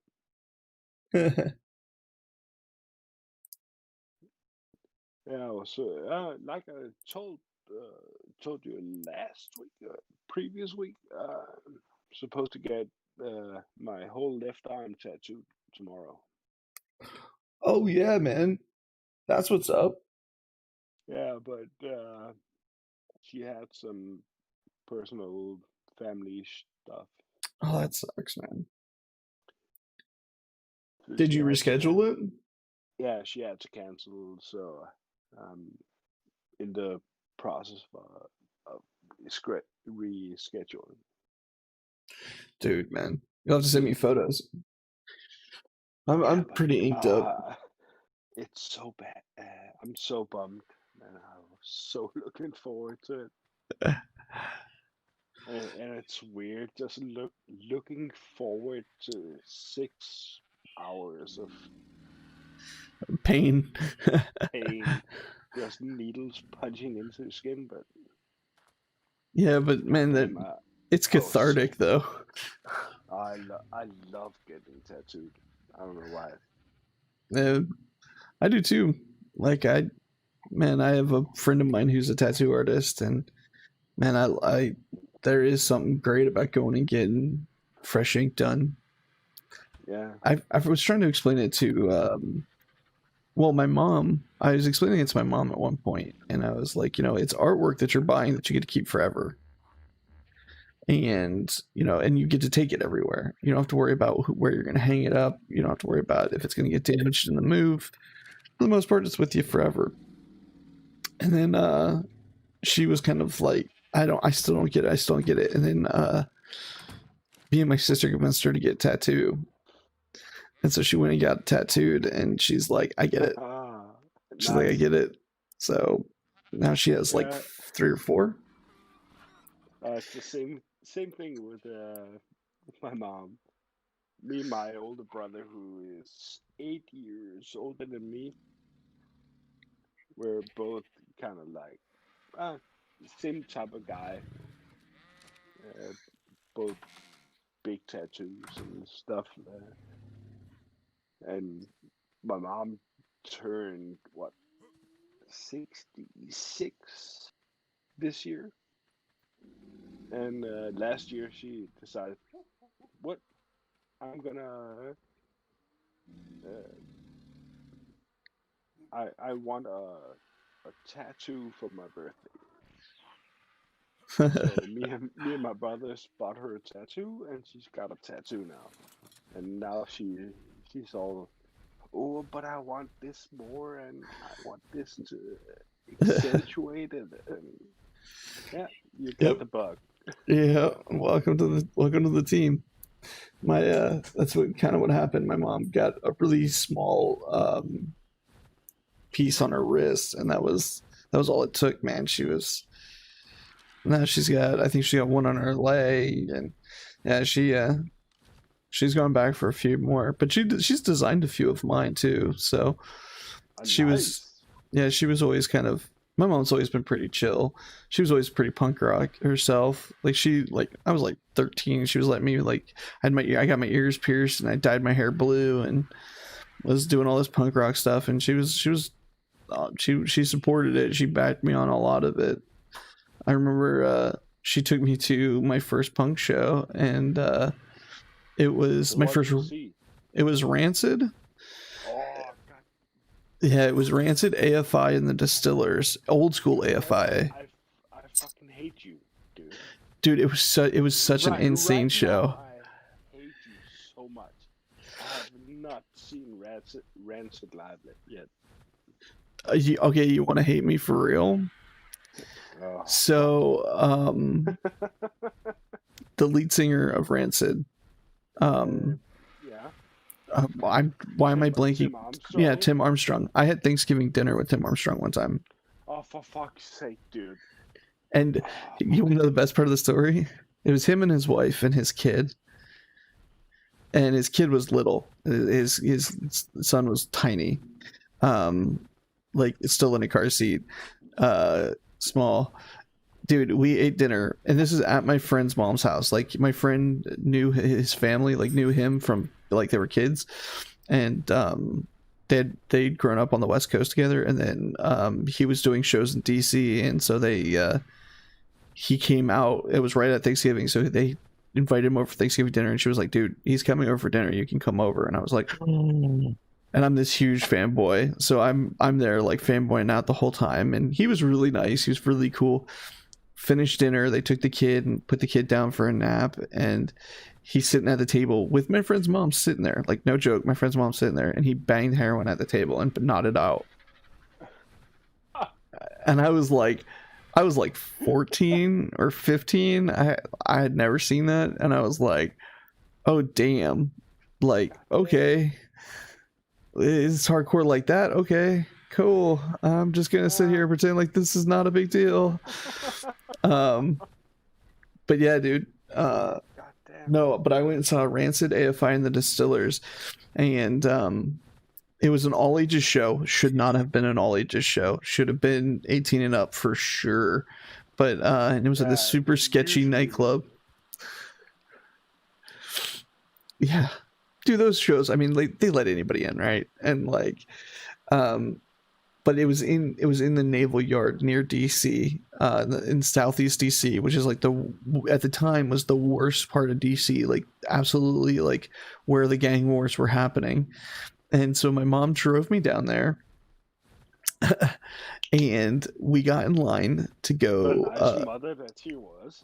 Yeah, this super, straight edge mom, in line with, her kid with the blue mohawk, and she's like, I'm not sure about this. Like, I'm really not sure that this is a good idea. Like, I'm really uncomfortable leaving you here, and da da da da. And so the dude in front of me is probably 6'5", maybe.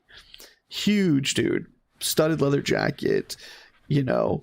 When was this? This was in, oh god, I was 13. So So like the early 90s? early 90s, early to mid 90s. God damn. And like it was right when I mean, Out Come the Wolves was still like their big album at the time. Oh, for fuck's sake. And AFI had just released killing me. All Hallows Eve. So and so so the Distillers were the opener. AFI was AFI opened, then it was Distillers, then it was Rancid. And so but I'm in line, right? And this dude is in front of me, and he's just this massive wall of a dude. And super scary looking, like classic, like hardcore punk dude. And he turns around and he's super polite, and he's like, "Ma'am, I'm with the Navy here in town. Like, I'll totally keep an eye on your kid for you. Like, you don't have to worry about him. He'll be safe at this show. I'll make sure of it." And my mom was like, "Okay, cool." I'm like, "You don't know this dude?" And she was just like, "Yeah, okay, cool." And dude, legit though, that dude straight up looked out for me the whole night. Like, every time I'd like get thrown into a mosh pit, man, he'd like come out of nowhere to like scoop me up and huck me back out to the outskirts. But that's the best. The best. Yeah, it's classic punk show. That has no business being in a mosh pit, and that guy that just picks him up, whoop, Yep, hucks him back over into the crowd, yep, and and it was a good show. Like it was classic punk rock, like mid '90s punk, where everybody did kind of try and watch out for each other for the most part. There was a few bad apples and a few guys who were going to cause trouble and there's get a fights. there always is. Yeah, but like that show was so insane, and then so we got um so I'll never forget it. So like my big kind of like aha moment that this is what punk was um the Distillers were no, AFI was finishing their set, and It must have been really early distillers.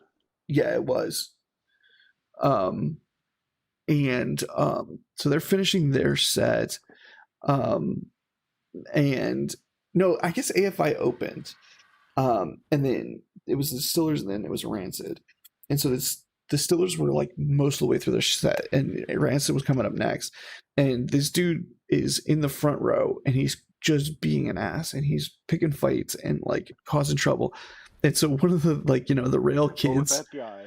yeah, one of the rail kids is like, "Hey, you want to crowd surf?" And the dude's like, "Yeah, dude, boost me up." Dude picked him up and face planted him into the hand railing, and like straight up like almost scalped this dude. Like this dude like split this dude's head wide open on the railing. And so security grabs the kid, and he was like probably like mid-20s. I say kid, but Yeah. security grabs the kid and this dude and is trying to drag him out, and he's like, he literally goes to war with security because he doesn't want to miss the Rancid show. And so Yeah, he is then he should brawl. have been a dick. Well, and so he brawls his way loose of like three security guards and goes charging off to the bathroom. And they don't give a shit. They don't pursue him. They let him go. And so right as Rancid kicks off and starts, dude shows up back at the front row with his head wrapped in at least a whole roll of toilet paper. And he's like done. He's already bled through it. Like, I mean, he is just a hot mess. And by the end of the night, the mosh pits and the show had gotten so intense that there was an ambulance parked out front that took like 4 people away when the show ended. And I remember I walked out. I got my lip split and I'd gotten my nose bloodied in the pit, but I was totally cool. Like I was totally okay with it. Like totally stoked. And I remember seeing the ambulance, like watch them load up these couple of guys, and then me and my friends were supposed to catch the metro home, and we made it 1 block and got shot at by a bunch of Bloods and Crips, and then ended up basically ducking and dodging all the way across Southeast to get to the metro so that we could catch a ride back home. And it was one of those nights, like when it's over, it was like, that was the most punk rock night of my life. Like I will never be more punk rock than I am right now.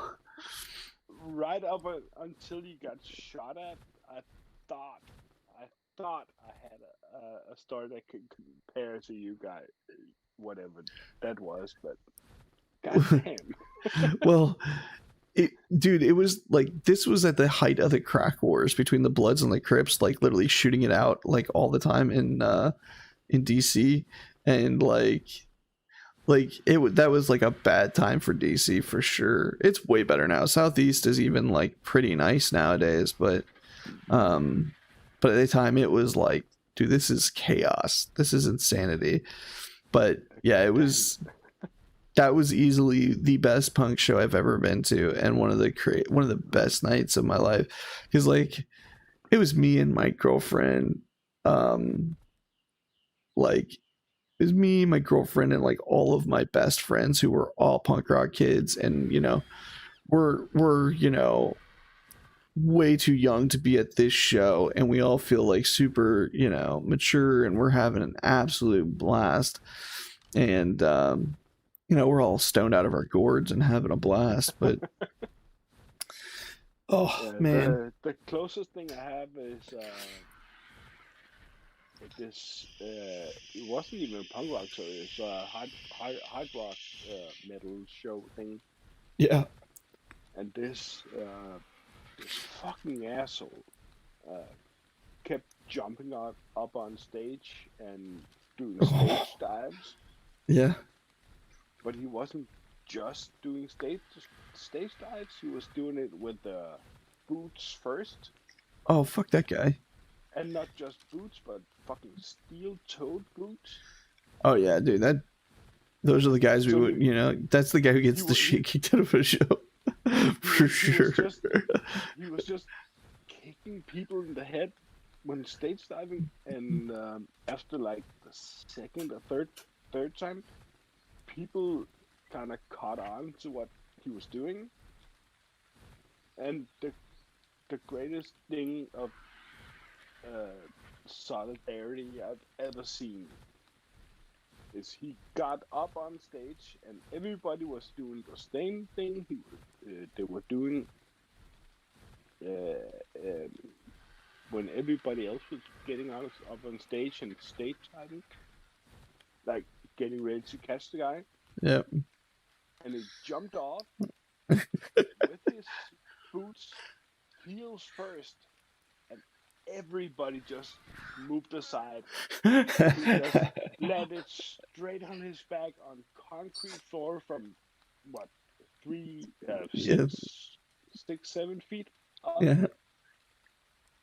and it was just, boom, and he was just lying there, and everybody just crowded around and Left him yep. just fuck you, dude, Yep. eat it up, fuck you. Yeah. I used to do security at punk and metal shows in this area, where I'm at, and we actually had like bands come off of Warp Tour to come do shows with us and stuff. And I had two buddies. Well, I had a couple of buddies who. Do you remember my buddy Jedi used to play with us sometimes? Jedi Caballero. Caballero, yeah, Yeah, he yeah. I ran still a. have him on Steam, I think. Yeah, he used to run a heavy metal show, like company, like they used to organize heavy metal shows, and so I did security for them at shows, and um and I was like their head of security actually at one point. And so I'm at metal shows. The job is to literally hold the line, right? You hold the line from the mosh pit versus the normies, right? The people who are going to get bloody in the mosh pit at a metal show, and the people who are just there to watch the show. And so that was like my gig. Was I was always the center guy at the edge of the mosh pit holding the line, and I'd have all my security lined up, and then I'd have a few other guys kind of either out on the edges of the crowd or whatever. And so this kid two-stepping, he's two-stepping in, and he'd back up and he'd throw an elbow at me, and I'm like, all right, man. And like I caught a hold of him once, and I'm like, listen, dude, nope, not putting up with it.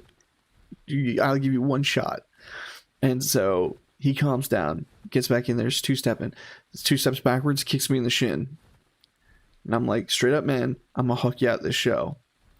And so he kind of moved away from me. And so he's two-stepping, doing his thing, and he backs up into one of my guys and just backhands him. Like whips a hand around, catches my dude right in the mouth, and buckles him to his knees.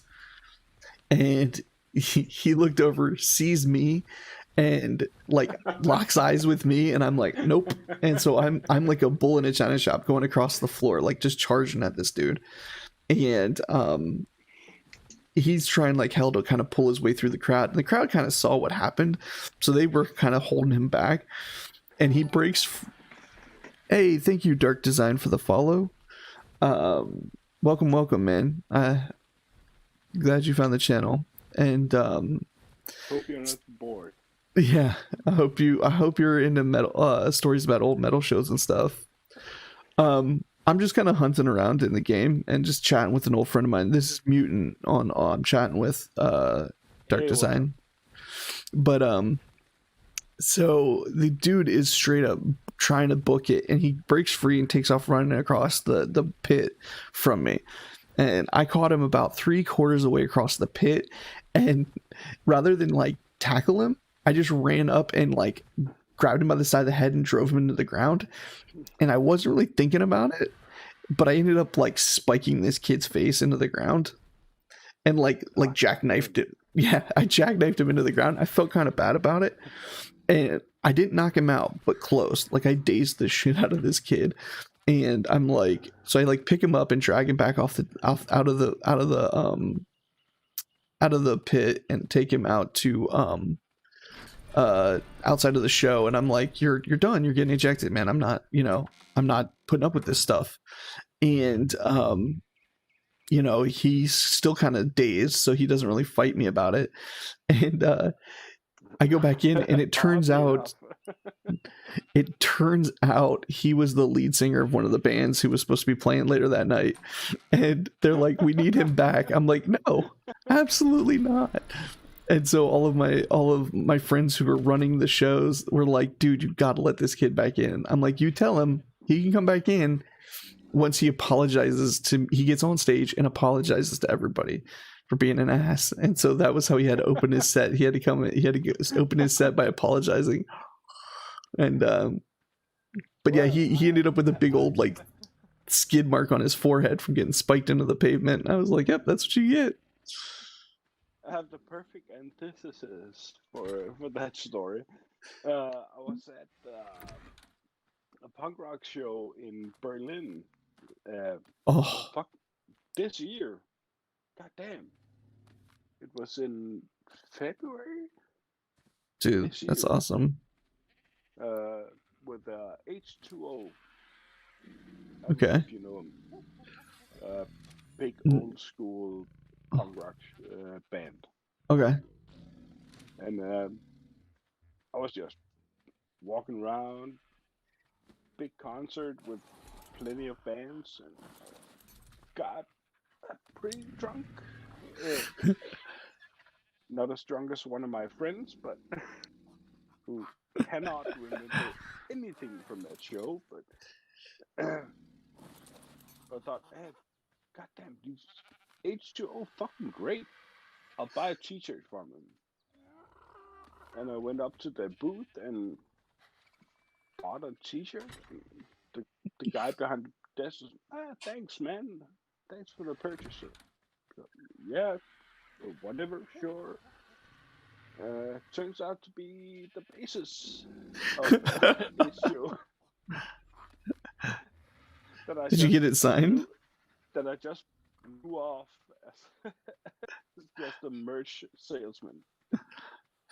Dude, those like those shows like that where the like the band is doing their own merch are the best shows though. Oh yeah, Like, goddamn it! If you ever have a chance to get to Berlin, Berlin is like the biggest spot for punk rock shows. Goddamn, those it's just fantastic. The atmosphere is one of the guys, one of my best friends, was who was with me at the show. Oh, goddamn, sorry. that's okay. Uh, got his his eyebrows split, and the first thing he said, "Take a picture of it. Take a picture of it." All right, took a picture of it, and then he went straight back into the crowd. Yep, And man. everybody was like, "Oh, are you sure you're okay?" So, yeah, I'm okay. I'm good. Okay, fair enough. Keep keep on doing what you do. Yep, man, dude. Those, yeah. Oof. Nevermore, yeah, man. Oof, man. We're talking about like old school punk shows and like even punk shows in general, punk shows and metal shows, and how chaotic all that stuff can be. And boy, man, oh, this thing's about to have a baby. But yeah, used to I did a ton of metal shows, security for metal shows, man. And I remember like uh um we had one show where dude's at the rail, and he's up there, and he's been drunk and rowdy the whole night, but not too bad. and it's like bad enough that he like had pissed off a bunch of people, but not bad enough to like for us to throw him out yet. And so he's just like, and it's one of those things where it's starting to get worse, and you're kind of starting to worry about him. And this dude's girlfriend like keeps like bashing into him at the rail, and you like, and I was like walking in to like break it up and be like, listen, you two, you know, like to the chick, like, hey, back off, stop, you know, stop antagonizing this dude, and to him be like, you know, stop feeding into this crap, like, you know, chill out. And right as I get there, she punched him in the ribs, and he turns around and backhands her to the ground. And I'm like, oh no. So I'm like rushing, trying to grab a hold of this dude. And her boyfriend proceeds to knock this dude out in like 2 punches, like out cold. And dude hits the ground. And so I'm like the crowd swarms because it's a fight, you know what I mean? And so I'm trying to get there to like break it up. And right as I get there, I watch this chick's boyfriend, who is a big dude, just boot this kid in the face, and like booted him, like, and I'm like, oh no. Like, oh, that's bad. So I like tackle the dude who boots this kid in the head, and then my other buddy is like right with me, one of my other security guards is right with me, and he grabs the kid off the ground, and so we pick him up, and we're like, you both got to leave. And so we're like dragging both of them out and literally fighting with both of them. And the problem is, I'm not that big a dude, right? I'm like 5'10", 5'11", and like 230 pounds, mostly muscle, but kind of chub too. And but I'm belly to belly with this dude, and this dude's like 6'4", and this dude who booted the other guy in the face, and I'm like screaming at him like, you gotta get out of the show. And he's like, what are you gonna do about it? I'm like, listen, man, please don't do this. Like, I'm begging you, like, let's let things go, and let's, you know, you and this guy both gotta go, because you can't be kicking people in the head. And he's like, what are you gonna do about it? I'm like, listen, you can beat the fire out of me, like, you can totally beat the snot out of me.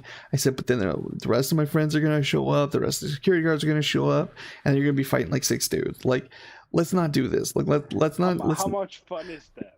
Yeah, like let's not have anybody else's faces get kicked in tonight. Like, let's just call it a night. And he's like really considering whether or not he wants to try and fight me. And I'm like, if this dude swings, I'm gonna have to punch him in the balls and try and take him to the ground. Like, that's the only options I have.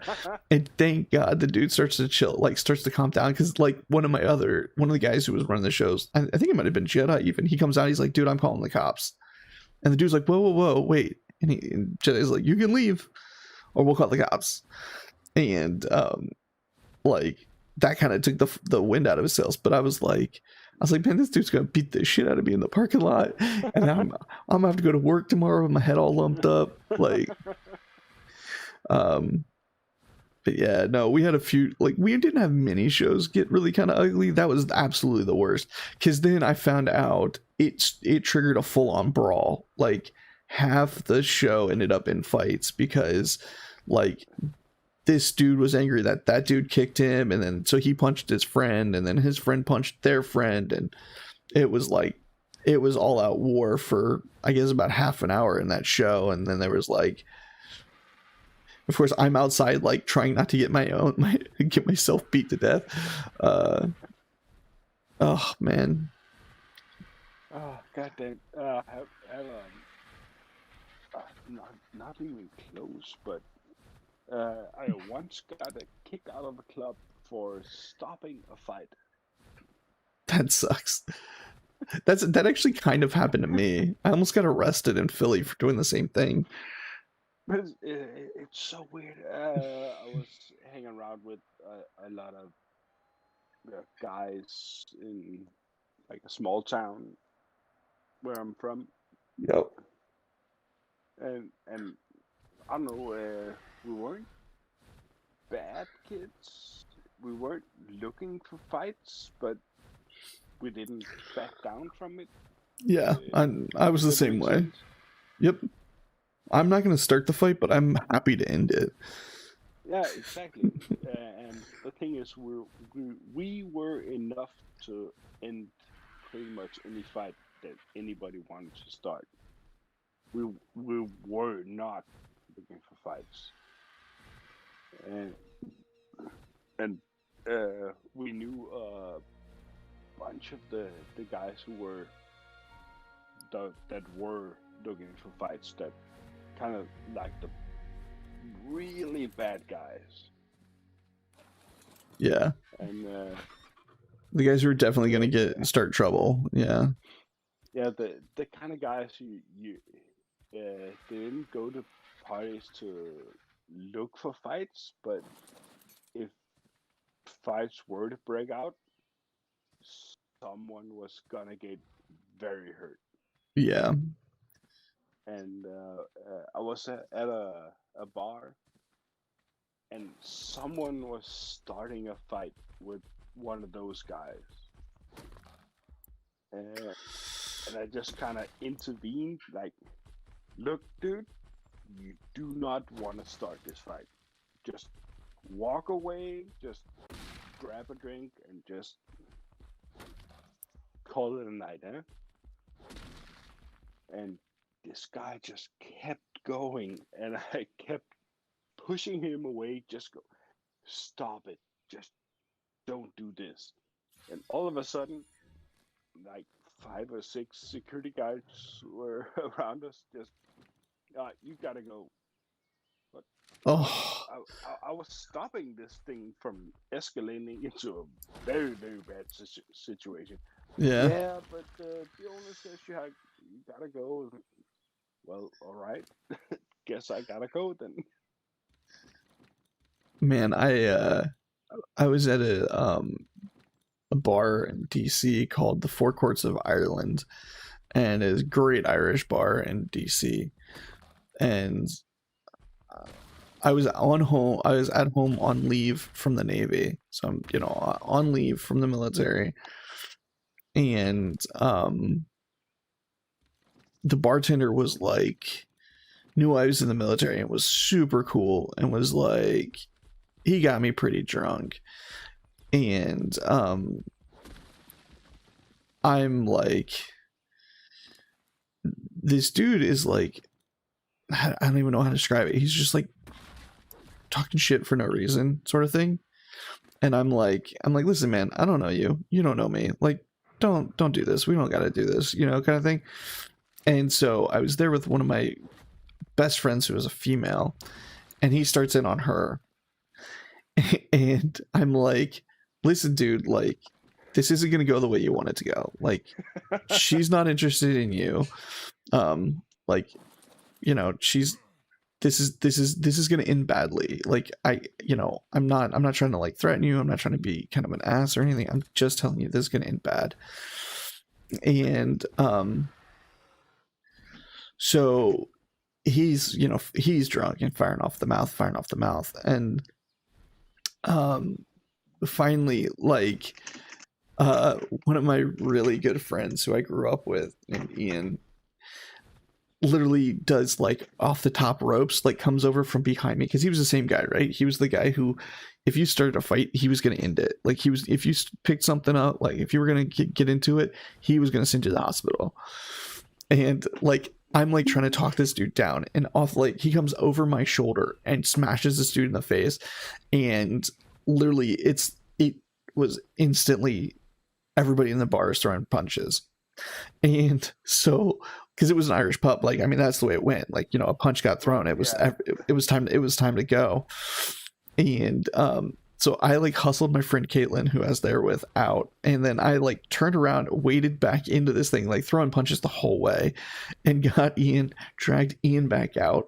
And we're literally like a block, like we walked up a block back towards the metro and sat down, because we were everybody, like Caitlin, me, Ian, all of my friends had taken punches. Like, we'd all been in this thing, because it was a brawl, man. It was a bar brawl, like a legit bar brawl.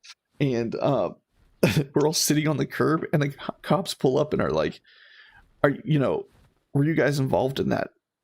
Because apparently, like, cops came, like, it was a bad scene, and they were like, were you involved in this whole huge blow up at the thing. Ian started it. Like, he straight up started it, and we're like, nope. And he's like, you look pretty beat up, and we're like, yeah, man, it's been a hard night, but we're okay.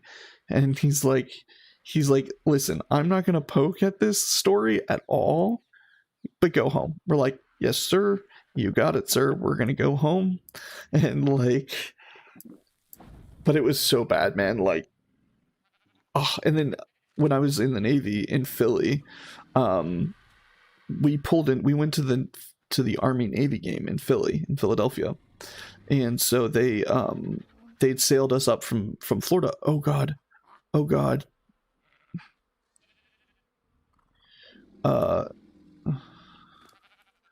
You need food, take berries. But it was like, we were only supposed to be there for a day.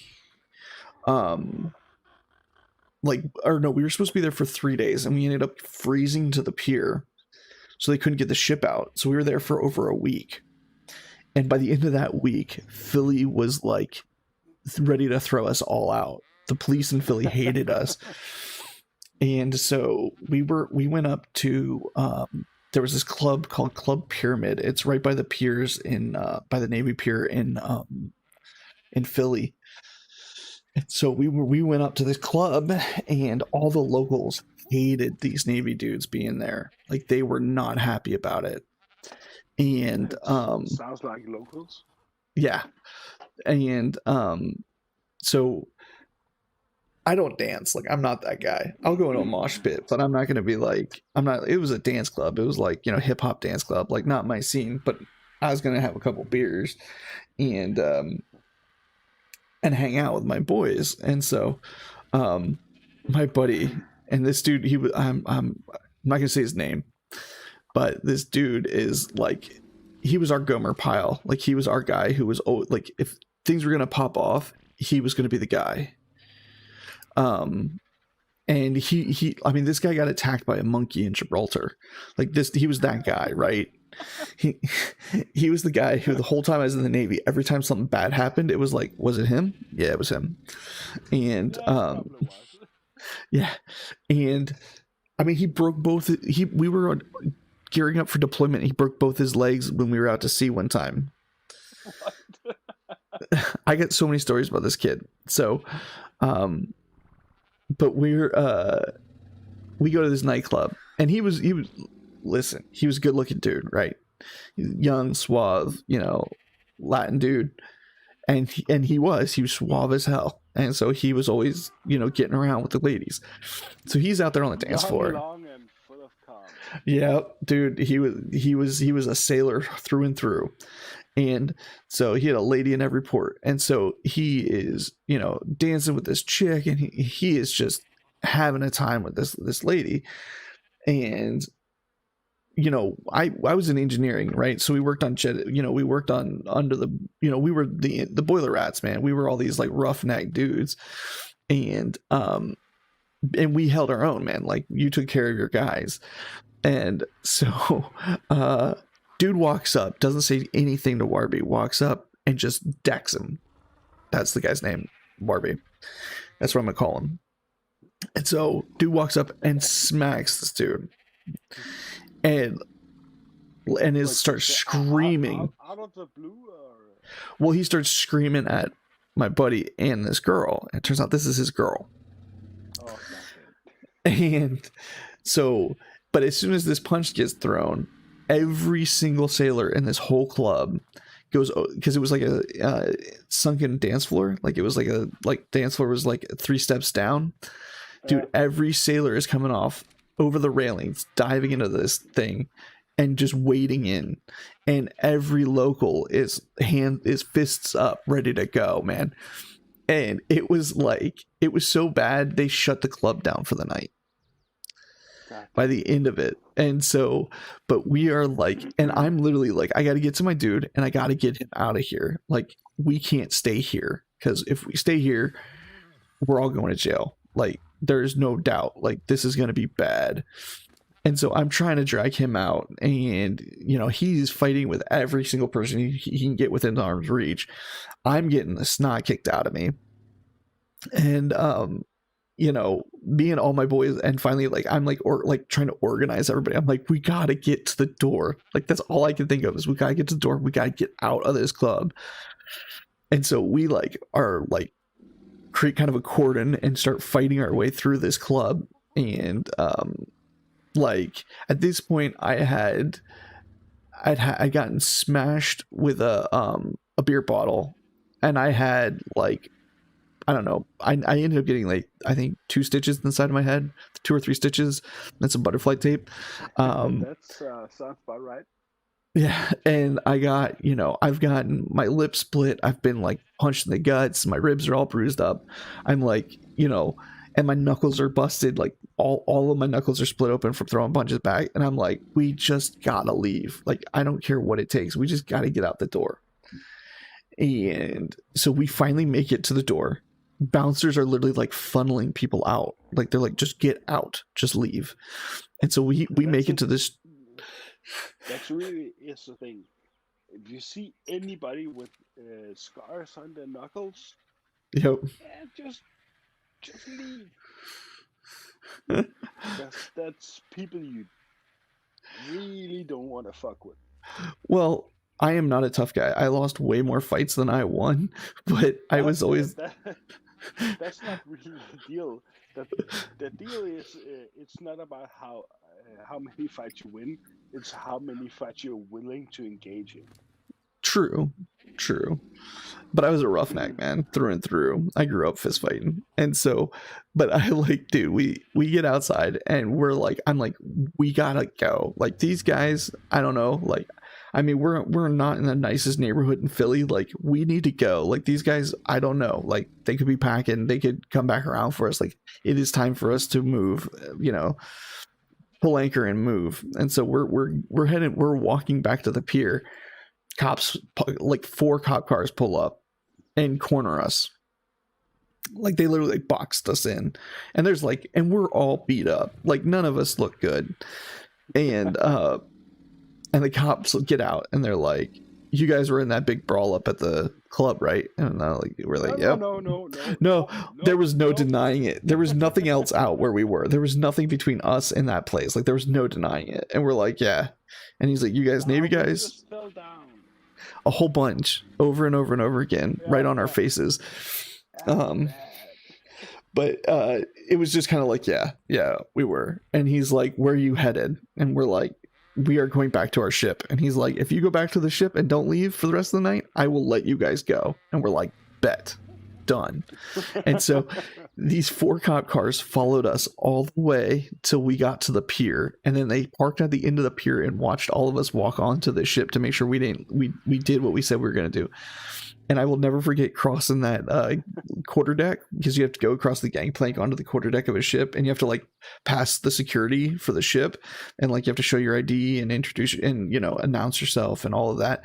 And so I remember we are all covered in blood, all our knuckles are busted, our clothes are all torn, we look bad, and we're coming across, and of course they can see there's 4 cop cars with their lights on parked right behind us up on the end of the pier, and they're like, what'd you do? Nothing. They're like, you didn't do nothing and look like that. What'd you do? We're like, nothing. They're like, are those cops going to come tell us what you did? We're like, nope. They're like, nope. they're like, do we need to call the master at arms to come deal with you? And we're like, nope, we're good. They're like, you guys sober? We're like, sober enough. They're like, okay. And so that's the best answer ever. Well, it was sober? Sober enough. Sober enough to know that this was a bad night and we're ready to go home. And so they let us on the ship. We all went to bed, and the next morning I remember we had to go to, you have to muster for quarters, so we all muster up for quarters, and we're all standing there. And I remember we had a senior chief petty officer who was awesome, and he was a hard dude too. He was an engineer through and through. He was a bilge rat, covered in tattoos, scarred up, he's the guy who had cauliflower ears and four you could tell his eyebrows have been split so many times from fighting.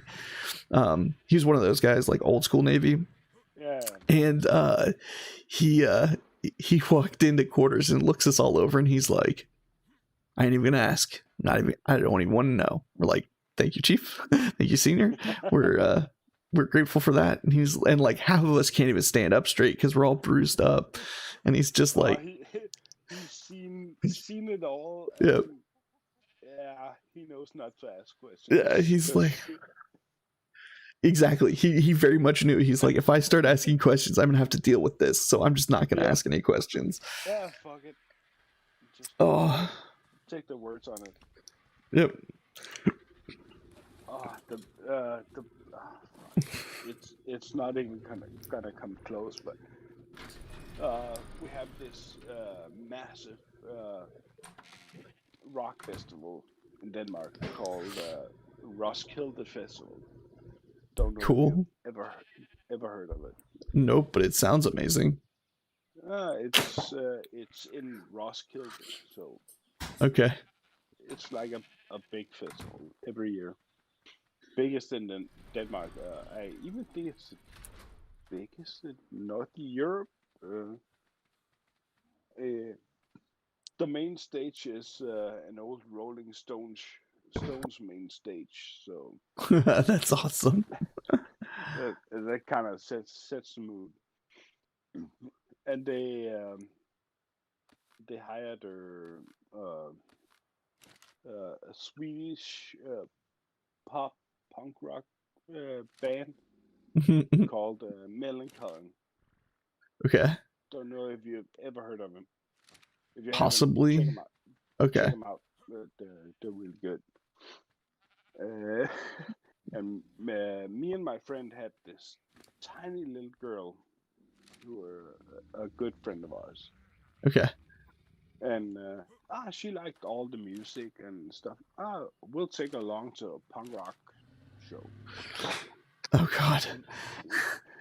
and she was like 5'5", maybe 5'6", like tiny little girl. And she's a good girl. We'll take her along. We'll carry her along and protect her a little bit from all the crowds and stuff like that. As you And do. As you do. as you do. And once the show got started and people got excited and yeah, everybody started pushing and all these things. Oh, me and my friends, fuck, stay away from her, and started pushing people away and tried to keep her safe.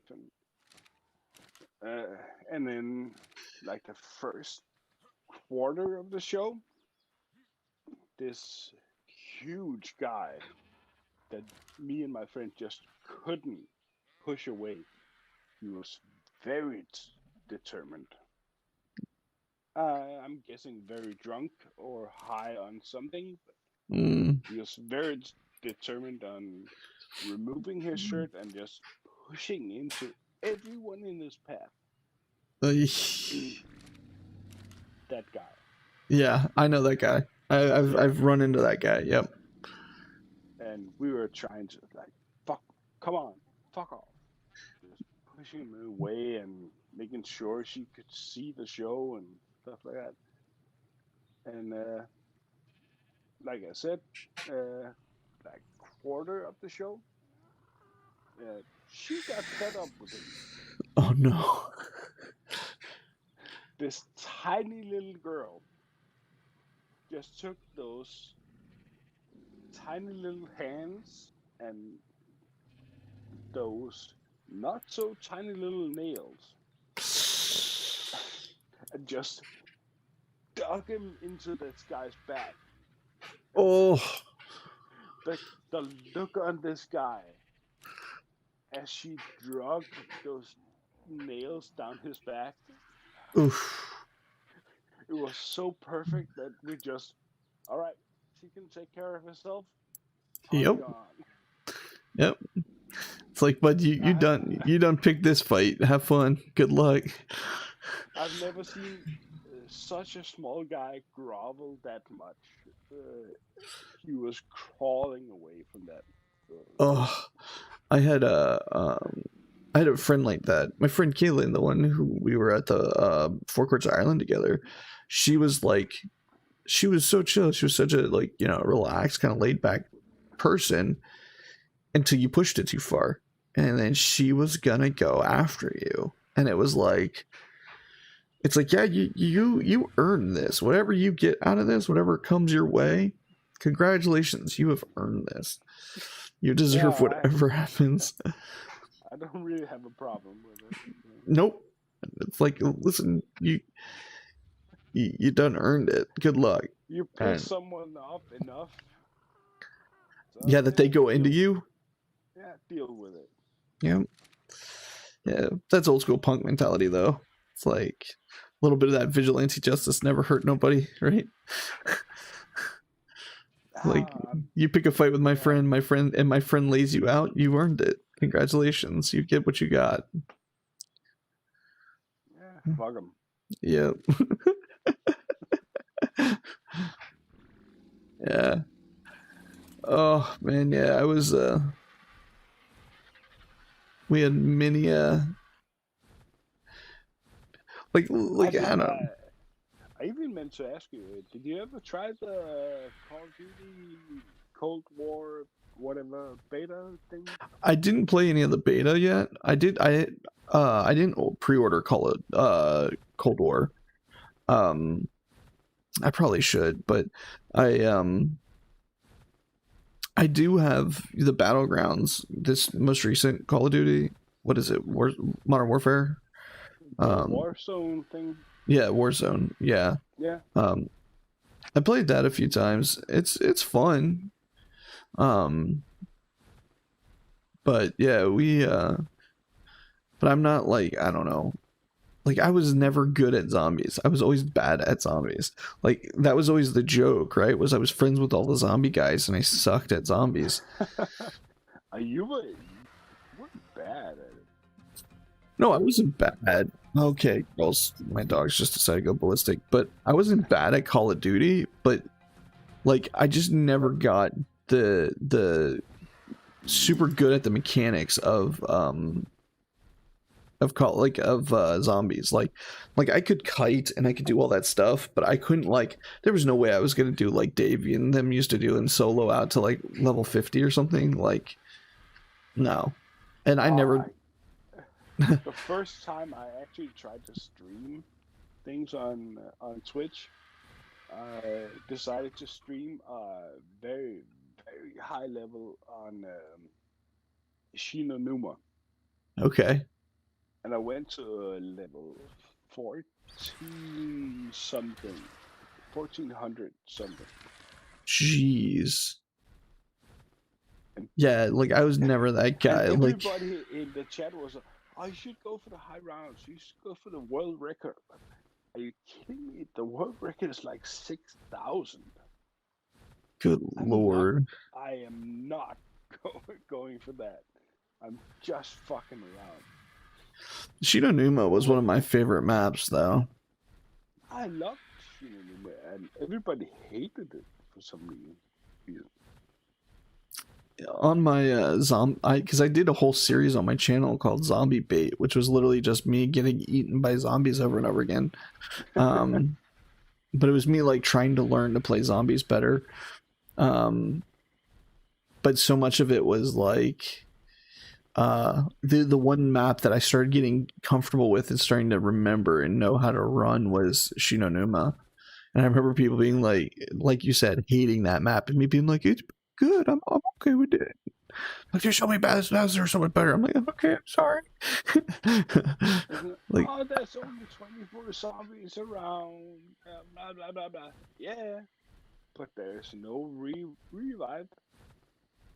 So you have I guess there was no revive on that map.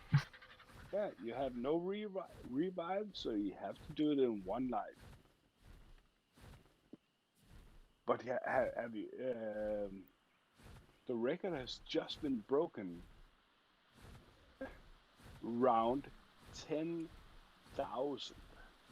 Good lord. It's just been broken. That's got to be so many hours. Like I can't even imagine how many It's hours and days. insane how many how many hours it is. But just fucking 10,000 rounds, even when with 24 zombies per round. That's 24,000 zombies. Yeah. No way. It's a No way. crazy amount. Yeah. Like I remember Dave running out to like into the hundreds and then killing Xboxes. Like I remember that was a huge thing back in the day with the early zombies, how it would eat Xboxes because they would just they'd have to leave them on for multiple days and they would end up overheating and just cooking off Yeah. and red ringing of death. Yeah, I had to have my Xbox on for a couple of days, Yeah. and I wasn't even close to burning out my Xbox. So.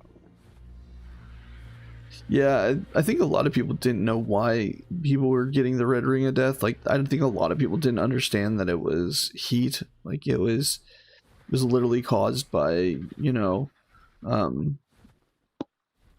by the thermal paste basically melting. Yeah, So I think a lot of people killed their Xboxes without really thinking about it.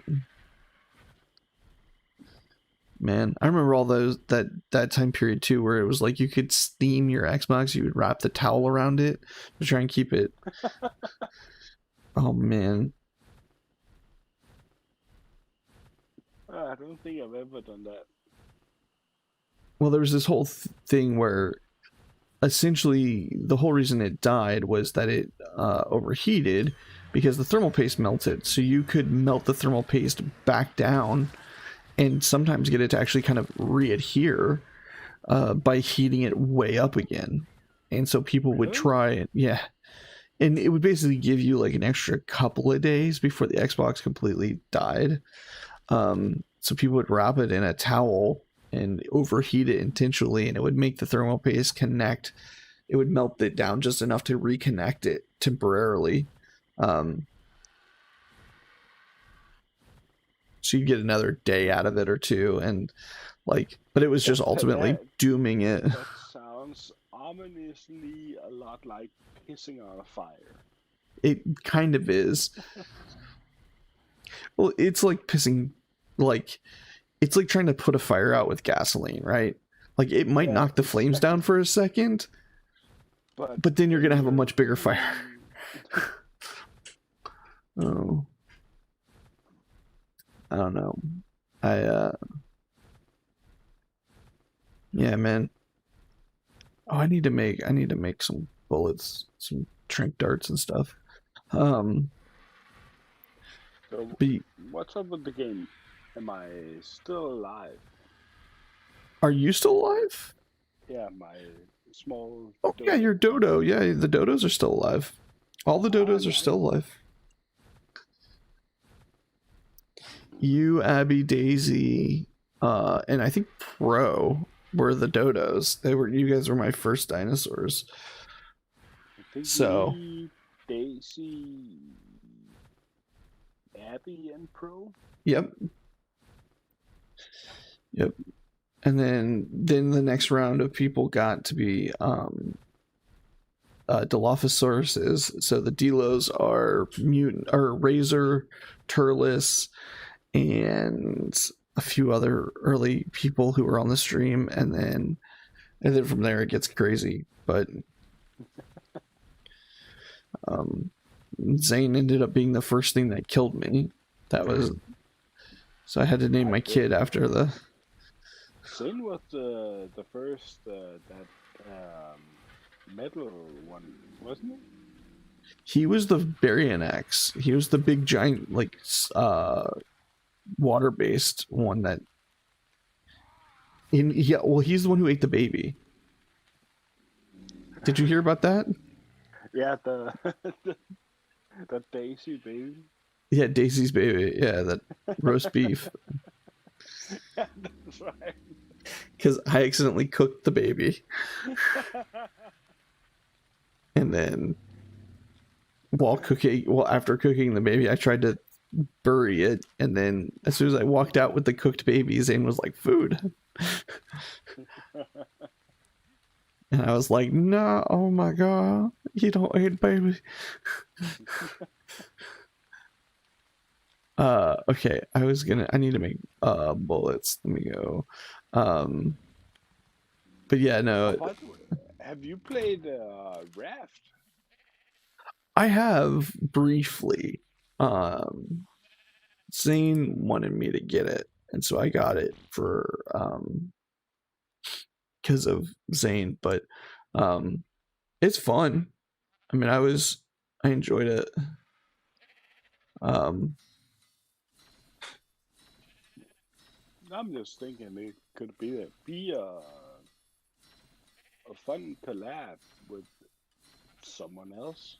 oh, with Dave, Not necessarily Dave, but dude. You know what's funny is Dave's like super good friends with Daz Black now, or yeah, because Daz. Dave does the. I think he does. Doesn't he? I think he even does the raft with Dash Black. Yeah, and like it's really funny because I'm a huge fan of Daz. Like I've been watching Daz's stuff since back when he did Vines. All Like right. yeah, and so like it's super funny that him and Dave are like doing a lot of content together now and have been for a couple of years. I'm like, man, that dude's cool. Like, Yeah, they do seem to enjoy each other quite a bit. So well, I love that Dave has taken to trolling him a lot. Like I've watched really, some of those videos. Yeah, Dave trolls him a lot, which I haven't is really watched a lot of it. So well, like when they did their whole arc playthrough, there was all like every time Daz hit some milestone, Dave would troll him for it. Um, like, yeah, that like doesn't sound like Dave at all. yeah, uh-huh.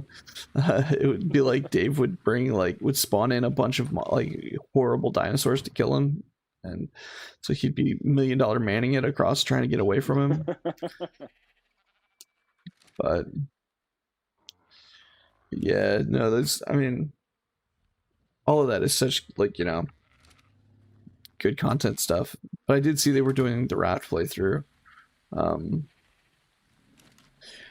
but it is kind of weird. Like this game is not my kind of game. Like I'm not a huge survival or like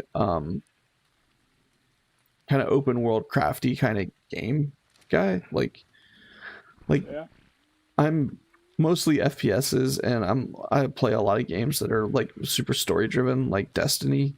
Um, like I love Destiny because it is like um, you're gonna go and you're gonna fight bad aliens and there's this you know really deep rich story if you take the time to learn it. And like this game, I know there's a ton of lore going on about what's happening in this world, but I don't understand any of it, so it's just kind of like I'm a dinosaur farmer and I'm trying to get to the bottom of caves to get relics, and if I get enough relics I can eventually fight a boss, and I don't understand. Like I know there's lots of people who do and are probably super disappointed hearing me say that, um but like I'm enjoying this game. I'm absolutely having a blast with it. But that that really is the main point of playing games. yeah, Just have fun. yeah, and a big part of the reason why I'm actually having a lot of fun with this game is because it was really fun with the stream kind of coaching me. um because one, it gets everybody involved a lot. Like that's why I have like in my tags on the stream like backseat gaming is allowed. Like Absolutely. Yeah. If you know how to make how I could be doing better at this game, tell me. I am not so proud as to not be willing to listen. Like I totally know that I am not the expert here. I'm Ooh. actually for the first time in a couple of years thinking about actually buying Call of Duty. Are you? Do you getting on PC or on Xbox? No, I do not have the money to buy it on PC. Hmm. But since it's crossplay, Oh, that's true. Yeah, yeah. Everything's cross. All of those games are crossplay now, which is cool. yeah. That is really nice. But the thing Um, about it, I don't really wanna hard try hard on it. yeah, but I mean, if you're gonna play zombies and goof off, So if you ever wanna just goof off on multiplayer or play zombies or anything, you all I figure something out. yeah, what I ought to do is I ought to get a few people together and do like, what level can you guys carry Oz to in zombies? Since I'm so bad at it, it's like how far can we get before Oz messes this up for everybody? See, the thing is, I was thinking of how pissed off can you get people How just pissed off can you join, get? just joining random lobbies and Being like, I don't know what I'm doing. I am so being the confused. old school, complete old school troll, but not uh, griefing people, but annoying them enough to make them rage. Like, what does this do? Hey, what does this do? Hey, what is this thing? It's like, I dude. used to do a lot with Cowboys in joining infected in Modern Warfare 3. Oh God. Just walking up to random people and in public lobbies, just go, I don't know what I'm doing. Can you help me? Just protect me. Protect me from everything. Oh, that's like Razor, man. Me and Razor. I'm sure And Razor's just still here. see how long you can actually be alive. Dude, Razor and Cow Beef, man. Those two. We used to play Left 4 Dead 2 together. And one of their favorite, I played Left 4 Dead 2 with you a couple of times. yeah, on I some of think the custom maps and stuff. yeah. But one of their favorite things to do was to run ahead and set off car alarms so that I would get mobbed. Yeah, yeah, that does sound like him. I still don't run him near red barrels with Razor nearby. Yeah, he's in chat. Can confirm. Yep, there you are. Yeah. Just the other night we were playing Destiny and I ran past a thing and I immediately was like, oh, I'm near this explodey thing and I'm trying to run and Razor nearly killed me. That's when you know you've been damaged for good. Yeah. When you run past something and just go, oh, Yeah. all right. Yeah, I could be playing without Razor and I see I see a red barrel or explodey thing and I'm like, oh god, I'm too close to that. And then it's like, oh wait, Razor's not even here. Uh, One of my friends tagged me today with a Halo meme. okay. just the flashbacks that just came back. Fuck, goddamn. Yep. Yep. Reply back with a GIF. I don't know. Yeah. And here's what Razor's saying in chat. Now he's got my kid doing it to me too. So I'm not even safe playing with my son now. Every once in a while I'll be like, hey Zane, check this. like, did you just blow me up? And he's like, hey. I'm like, dude. Oh, he's so into I'm not Apex. even gonna start to try and understand Destiny. So. Oh, Destiny's a lot, man. Destiny's a lot to get into. But it's free to play. That's the one thing it's got going for it on PC. It's free to play. So, and that's how I got Razor into it. I was like, dude, it's free to play. Come play. And then I sneakily convinced him to download it. And then he was like, this game's good. I'm like, I know. Oh, and upgrade your PC. Yeah. It's like, yeah, he is actually buying an upgraded PC. It's like, ha ha ha, I've lured you into this game. But no, it's actually, I mean, I love the game. It's a good game. Okay, Mr. Otter, will you eat this? I can totally tell that is definitely one of the games you enjoy very much. So. Yeah.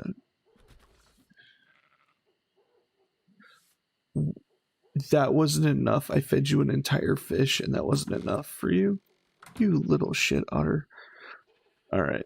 I fed him a giant fish. All right. But no, yeah. Destiny's great, man. Like, I've been playing since Destiny 1, and like even the community around Destiny, like, I don't know if you've seen any of the drama that happened recently in the Twitch community or the community at large for Destiny, but there was some like really bad stuff going down with a few of the guilds and stuff and some of the content creators, and it's like such a shame. And like, I'm really kind of like, it made me happy to see that the community was very much like, no, that's not cool, like, get that stuff out of here. And because like I have a friend who's a streamer too, Toxic P, and like, she streams Destiny and she streams Call of Duty too, but like, like, she's never, like, she was, when I met her and she was streaming Destiny, we were talking, and she was like, Destiny's super chill to be a chicken because nobody like griefed her for being like a chick in Destiny. Like, people were completely cool with her on voice chat and stuff, like, versus like Call of Duty, where you know how it is to be a female in Call of Duty sometimes, how awful that experience can be. And I was like, well, that's like, that makes me feel good. Can be definitely be an experience. Yeah, I mean, it can be terrible, and like, but yeah, like, but I've always felt like the Destiny community was pretty welcoming and pretty chill. And there's it is sort of an offshoot of the Halo community. No, it's Bungie who made Halo, makes Destiny, but they actually completely split, because like, Xbox Studio was actually responsible for a lot of Halo and still is. But Bungie was the original developer of Destiny or of Halo, and they've since completely left the development of it. It's now 343. But they I thought it still had like a soft connection to. I'm pretty sure Bungie's completely given up on Halo now. I think they're still associated with the older games. They've completely given up on Halo. Yeah, they completely sold off the. Yeah, there's franchise to 343. Yeah, and they're still the developing Destiny 2, and what's super cool about it is like, they actually sold to they sold a bunch of the rights to it away to Activision, and they actually managed to get them back. So like, yeah, which was crazy and super awesome. And so that enabled them to like a lot of people were like, oh, there's no way that they're going to be able to do this on their own. And like, the next DLC is the first DLC since they've been on their own without Activision. and it looks amazing. And everybody's like, well, maybe they pulled this off. Like maybe they actually managed to break ties with this massive publishing company and come out on top. So Yeah. I'm really excited. The next DLC for Destiny 2 looks really good, and I'm really excited to see what that ends up looking like overall. Yeah, well, I'm generally excited for the next generation. Me too. I'm actually like right now trying to get my hands on a 3080 graphics card. Like that's my biggest thing right now is trying to get a 3080 for my PC to upgrade my PC, because then I'm upgrading Zane's, I'm upgrading the kiddo's PC. I'm giving him my Yeah. 2070. So, but Yeah. it's but yeah, I'm excited for the next gen consoles too, man. Like, and I'm so glad that they kind of have learned their lesson this generation, where so many of these consoles are backwards compatible. Yeah, definitely. Like that's the way they used to be, and then they did away with it, and for like 2 generations, and it's like, man, that removes so much of the barrier to entry. Like, Yeah, the thing is that backwards compatibility wasn't that far off. no, Like uh, the was the Nintendo 64 and the oh, what fuck was it? What's the next inclination? the GameCube. The GameCube, yeah, they were fully compatible. Yeah, they just didn't include it, you know. Yeah, they didn't announce it or anything, but yeah. But I think there's yeah, I'm hopeful. Speaking of new Twitch rewards, I did. Did you get yours, Razor? The Twitch Prime for Destiny. It's pretty good, man.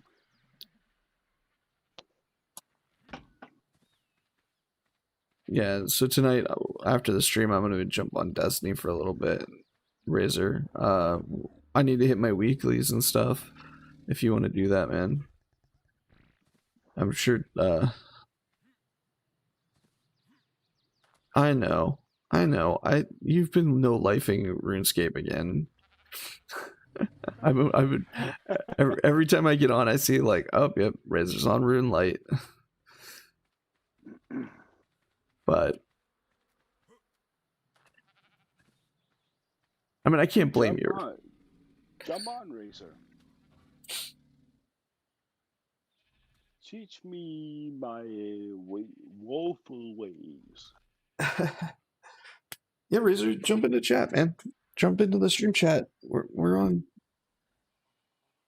It's completely open. Yeah, we Razor, I think Razor is subtly trying to get me to start playing RuneScape. He's like, "Hey, it's on. Did you see it's on Steam now?" I'm like, "Yeah, I saw that." He's like, "Yeah, here's some videos on how to play." I'm like, "Oh, cool, man. Why do I need these?" It's like, just in case. Just in case. You're just 12 years behind. Don't worry Oh, about it. jeez, yeah. I'd bet I'm further back than that, man. Some of those are like, I watched that stuff, and the best part though was like, I obviously don't know what I'm talking about. Yeah, that's RuneScape 3. Yeah. God damn it.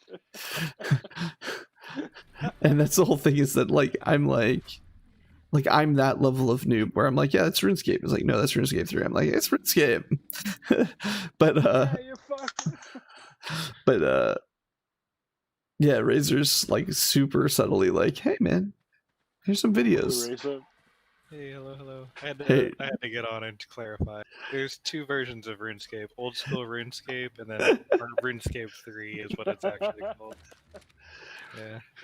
Yeah, RuneScape's RuneScape, right? Yeah. It actually is pretty much the same game. It's just different combat styles. RS3 is an attempt at kind of making it more modern, like WoW, with like combat ability bars and whatnot. But yeah. It's a fun time. I've been no-lifing it like crazy. Yeah. Well, you've been playing that game since I met you. Like, Oh, I played it. I think my oldest account, they have like a character that'll tell you when your account was first created, how many days ago. yeah.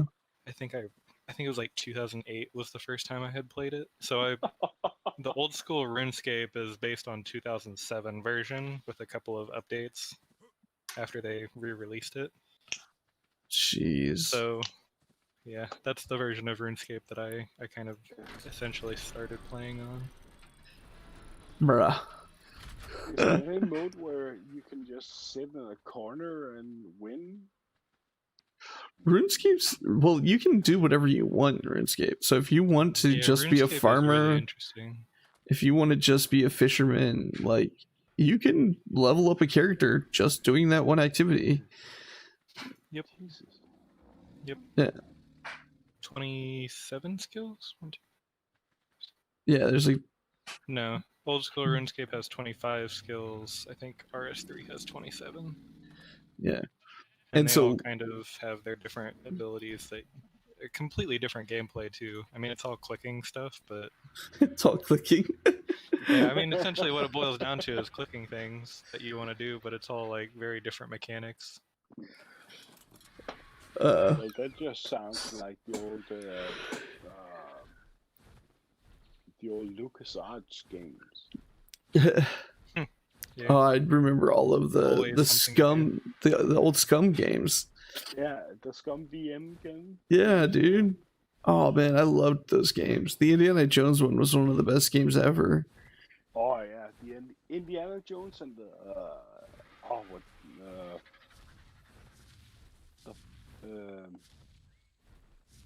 There was a space. Oh, look at the size of that egg. The Secret of Atlantis. Yes. Yeah. Such a good game.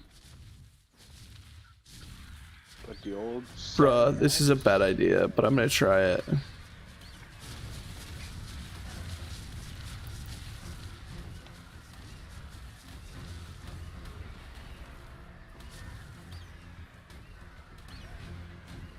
It's so weird about the ground. Dude, there's a giant Bronto egg I want. Look at the size of this egg. Dude, how do I say no to this egg? Gimme. Bruh. I totally just stole an egg the size of me in art. Which is, it's actually super useful for doing like exceptional kibble or something like that. There's one kibble that requires you to have that, so, which, like, if you can get that, you can catch like T-Rexes and stuff. So it's like, let's go ahead and steal this egg, even if I had to kill a couple of brontosauruses for it. Yeah, it's a 20-pound egg. Oh my. Oh god, That's clip what she that. said. I just ate it. It's like a super hard to get, like, really valuable resource, and I ate it. I hit E instead of T. God bless it. You've got a full character between those two. What are you doing? I wasn't thinking, man. There's an R button between those two on the keyboard. Oh god, and I have a Bronto over here who wants to kill me because I stole its egg. Oh god.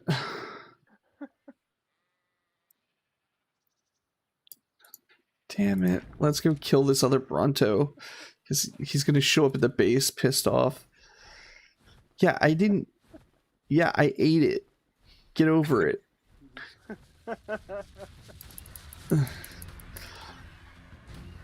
Yeah, I'm sorry. Okay? Like, legitimately sorry. Ugh.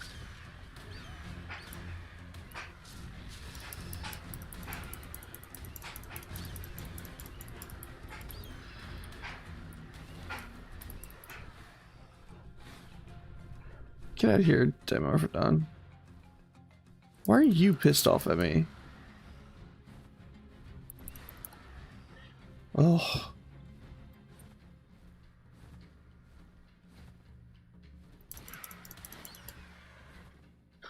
Yeah.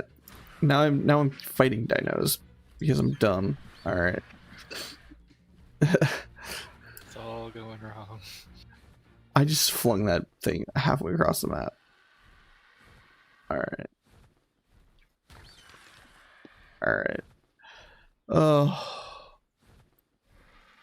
Dude, so like we pulled the ACs out of our house because it's like getting onto fall, and so like we pulled all the windows ACs out and got everything kind of ready for winter. It's 80. It's in the 80s tonight. It's like, what the hell, man? Like the same week we pulled all the ACs out and got everything ready. It's like, oh yeah, we're just gonna roast you. Real life 80s? Yeah, 80 degrees Damn. Fahrenheit. Fahrenheit. Yeah, but it's hot, man.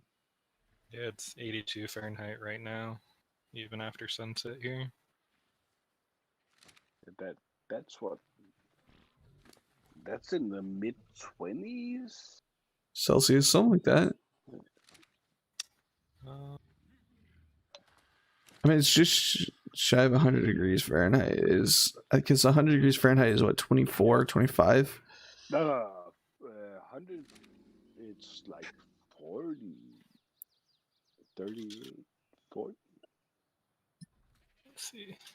80 degrees It's like- Fahrenheit is 26.6 Celsius. Yeah, 83. Yeah. Yeah. So, yeah, it's hot, man. God damn. Yeah, So so it- 82 where it's at for me is 27.7 Celsius. God damn that. That's high summer. That's after, yeah, it's That's completely high dark s- outside. That's high summer in daylight in Denmark. Man, Yeah. That's One of my friends just suggested a punk rock show in Nevada for me. oh man, yeah, that's hot. And yeah, I'm that like, can get real hot. are you kidding me? I'm the most Danish guy you've ever met.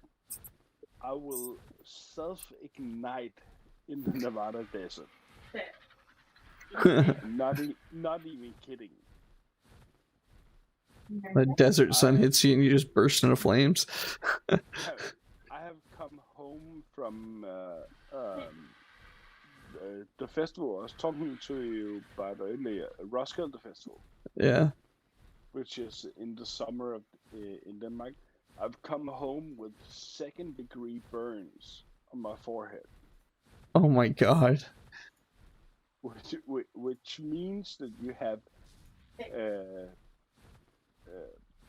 bladder-filled blisters on my forehead, Yikes.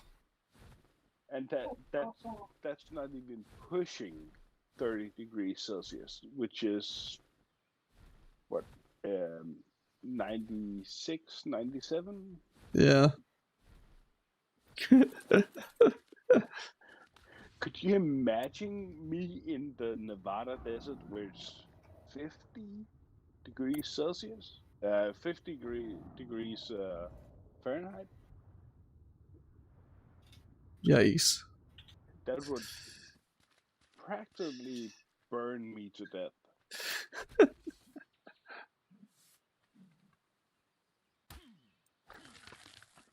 Oof. Yeah.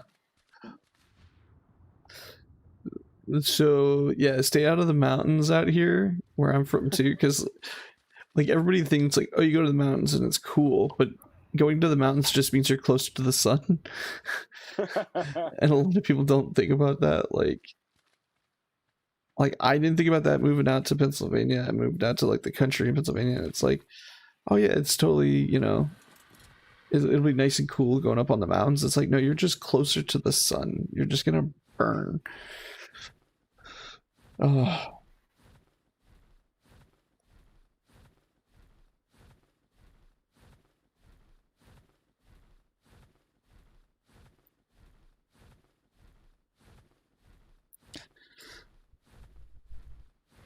So how's RuneScape, Razor? How goes So it, great. man? Absolutely fantastic. Are you winning? I'm getting toward my goals. That's what I'm doing. There you go. I guess that's the most important thing, right? Mm-hmm. That's pretty much all this game is just a goal achiever. Is it more or less like what do you want your character to be like when? Yeah, like, so a lot of it kind of revolves around unlocking more content. So like, oh, I need to do this quest, but I need like 25 farming to do it. So I'm gonna do this to make my farming level 25, and then I can do the quest. Then that unlocks this quest, but oh, it needs this crafting level, so I'm gonna get this crafting level, then I can go do this quest. It Yeah. just kind of goes up and up and up, and then you get to the really, really fun quests that are like the end game stuff with really cool storylines and whatnot. That's cool though. And Like, unlocking like harder and harder content to go fight it. Unlock bosses and stuff like that.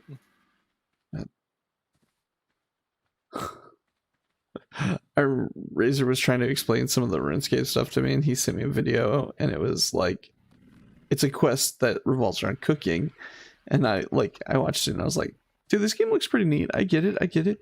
It's all about cooking, right? Razor's like, dude, it's like, no, like, but it was all about cooking. It's like, yeah, just that quest. It's like, oh, I got you now.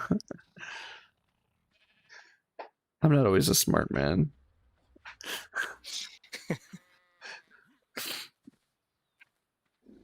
Oh man, I don't know what I'm doing here. I don't know what I want to do. I'm literally like taking care of little things that I can take care of. Like, I have 25 minutes till this baby is ready to be taken care of again. But oh man, I think I might end this stream, guys. I've been going for 3 hours. Ooh, excuse me, haven't had dinner yet, so I think I might call it and go get something to eat. But I'm trying to figure out what I want to do for dinner too. But Mutant Man, it was so good catching up with you, dude. Always. Like I appreciate you hanging out in the stream and stuff, but like, man, like reminiscing about some of those old days, you know, it's just fun. It's just fun to think about all that stuff back the way we used to do. Like I'd completely forgotten that you were one of my body, like one of the machinimators for the Arcadian affair. Like I think it was me, you, and it might have been Cow Beef. It was either Cow Beef or Richie Babes was in there helping us with that too. I know Richie Babes helped with it. He was a voice actor though, but I don't remember if he was in if he was actually in helping us capture footage and stuff. But oh, I remember there's that once I had you blow me up with a grenade like a dozen times. That was a lot of cases where you had to do a bunch of stuff. Yeah, man.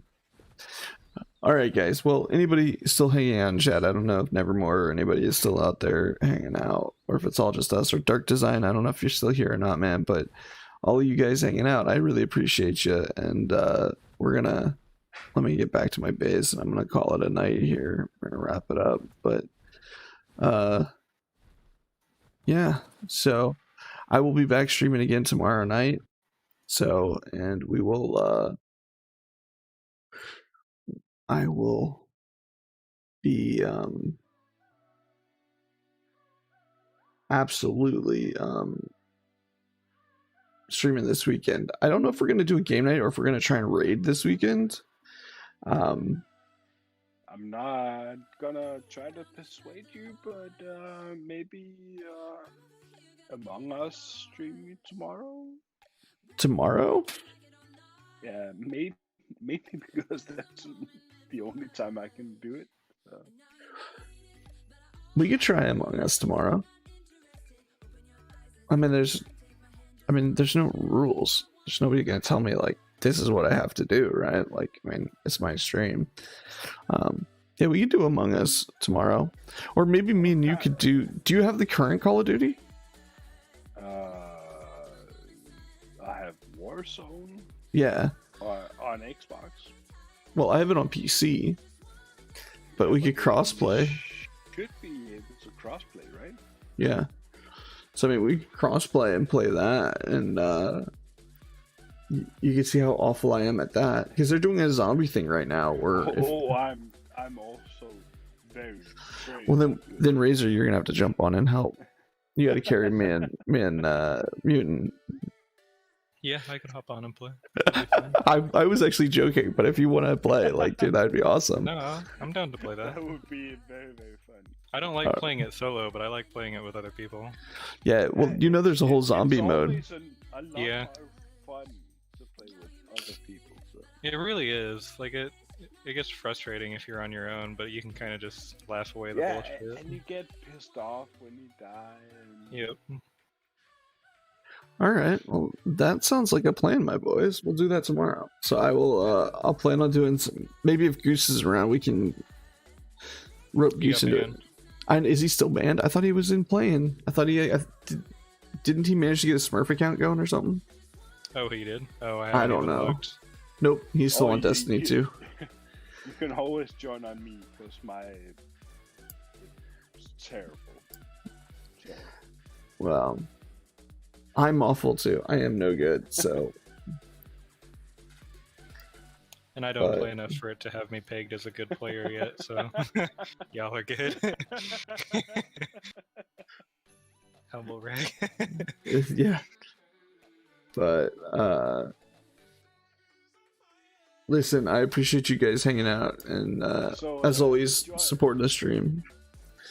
Joining tomorrow to watch some terrible players play. Yeah. Call of Duty. Yeah. Exactly. So everybody who's still in the stream, I appreciate it, and I'll see you tomorrow. So have a good night, guys.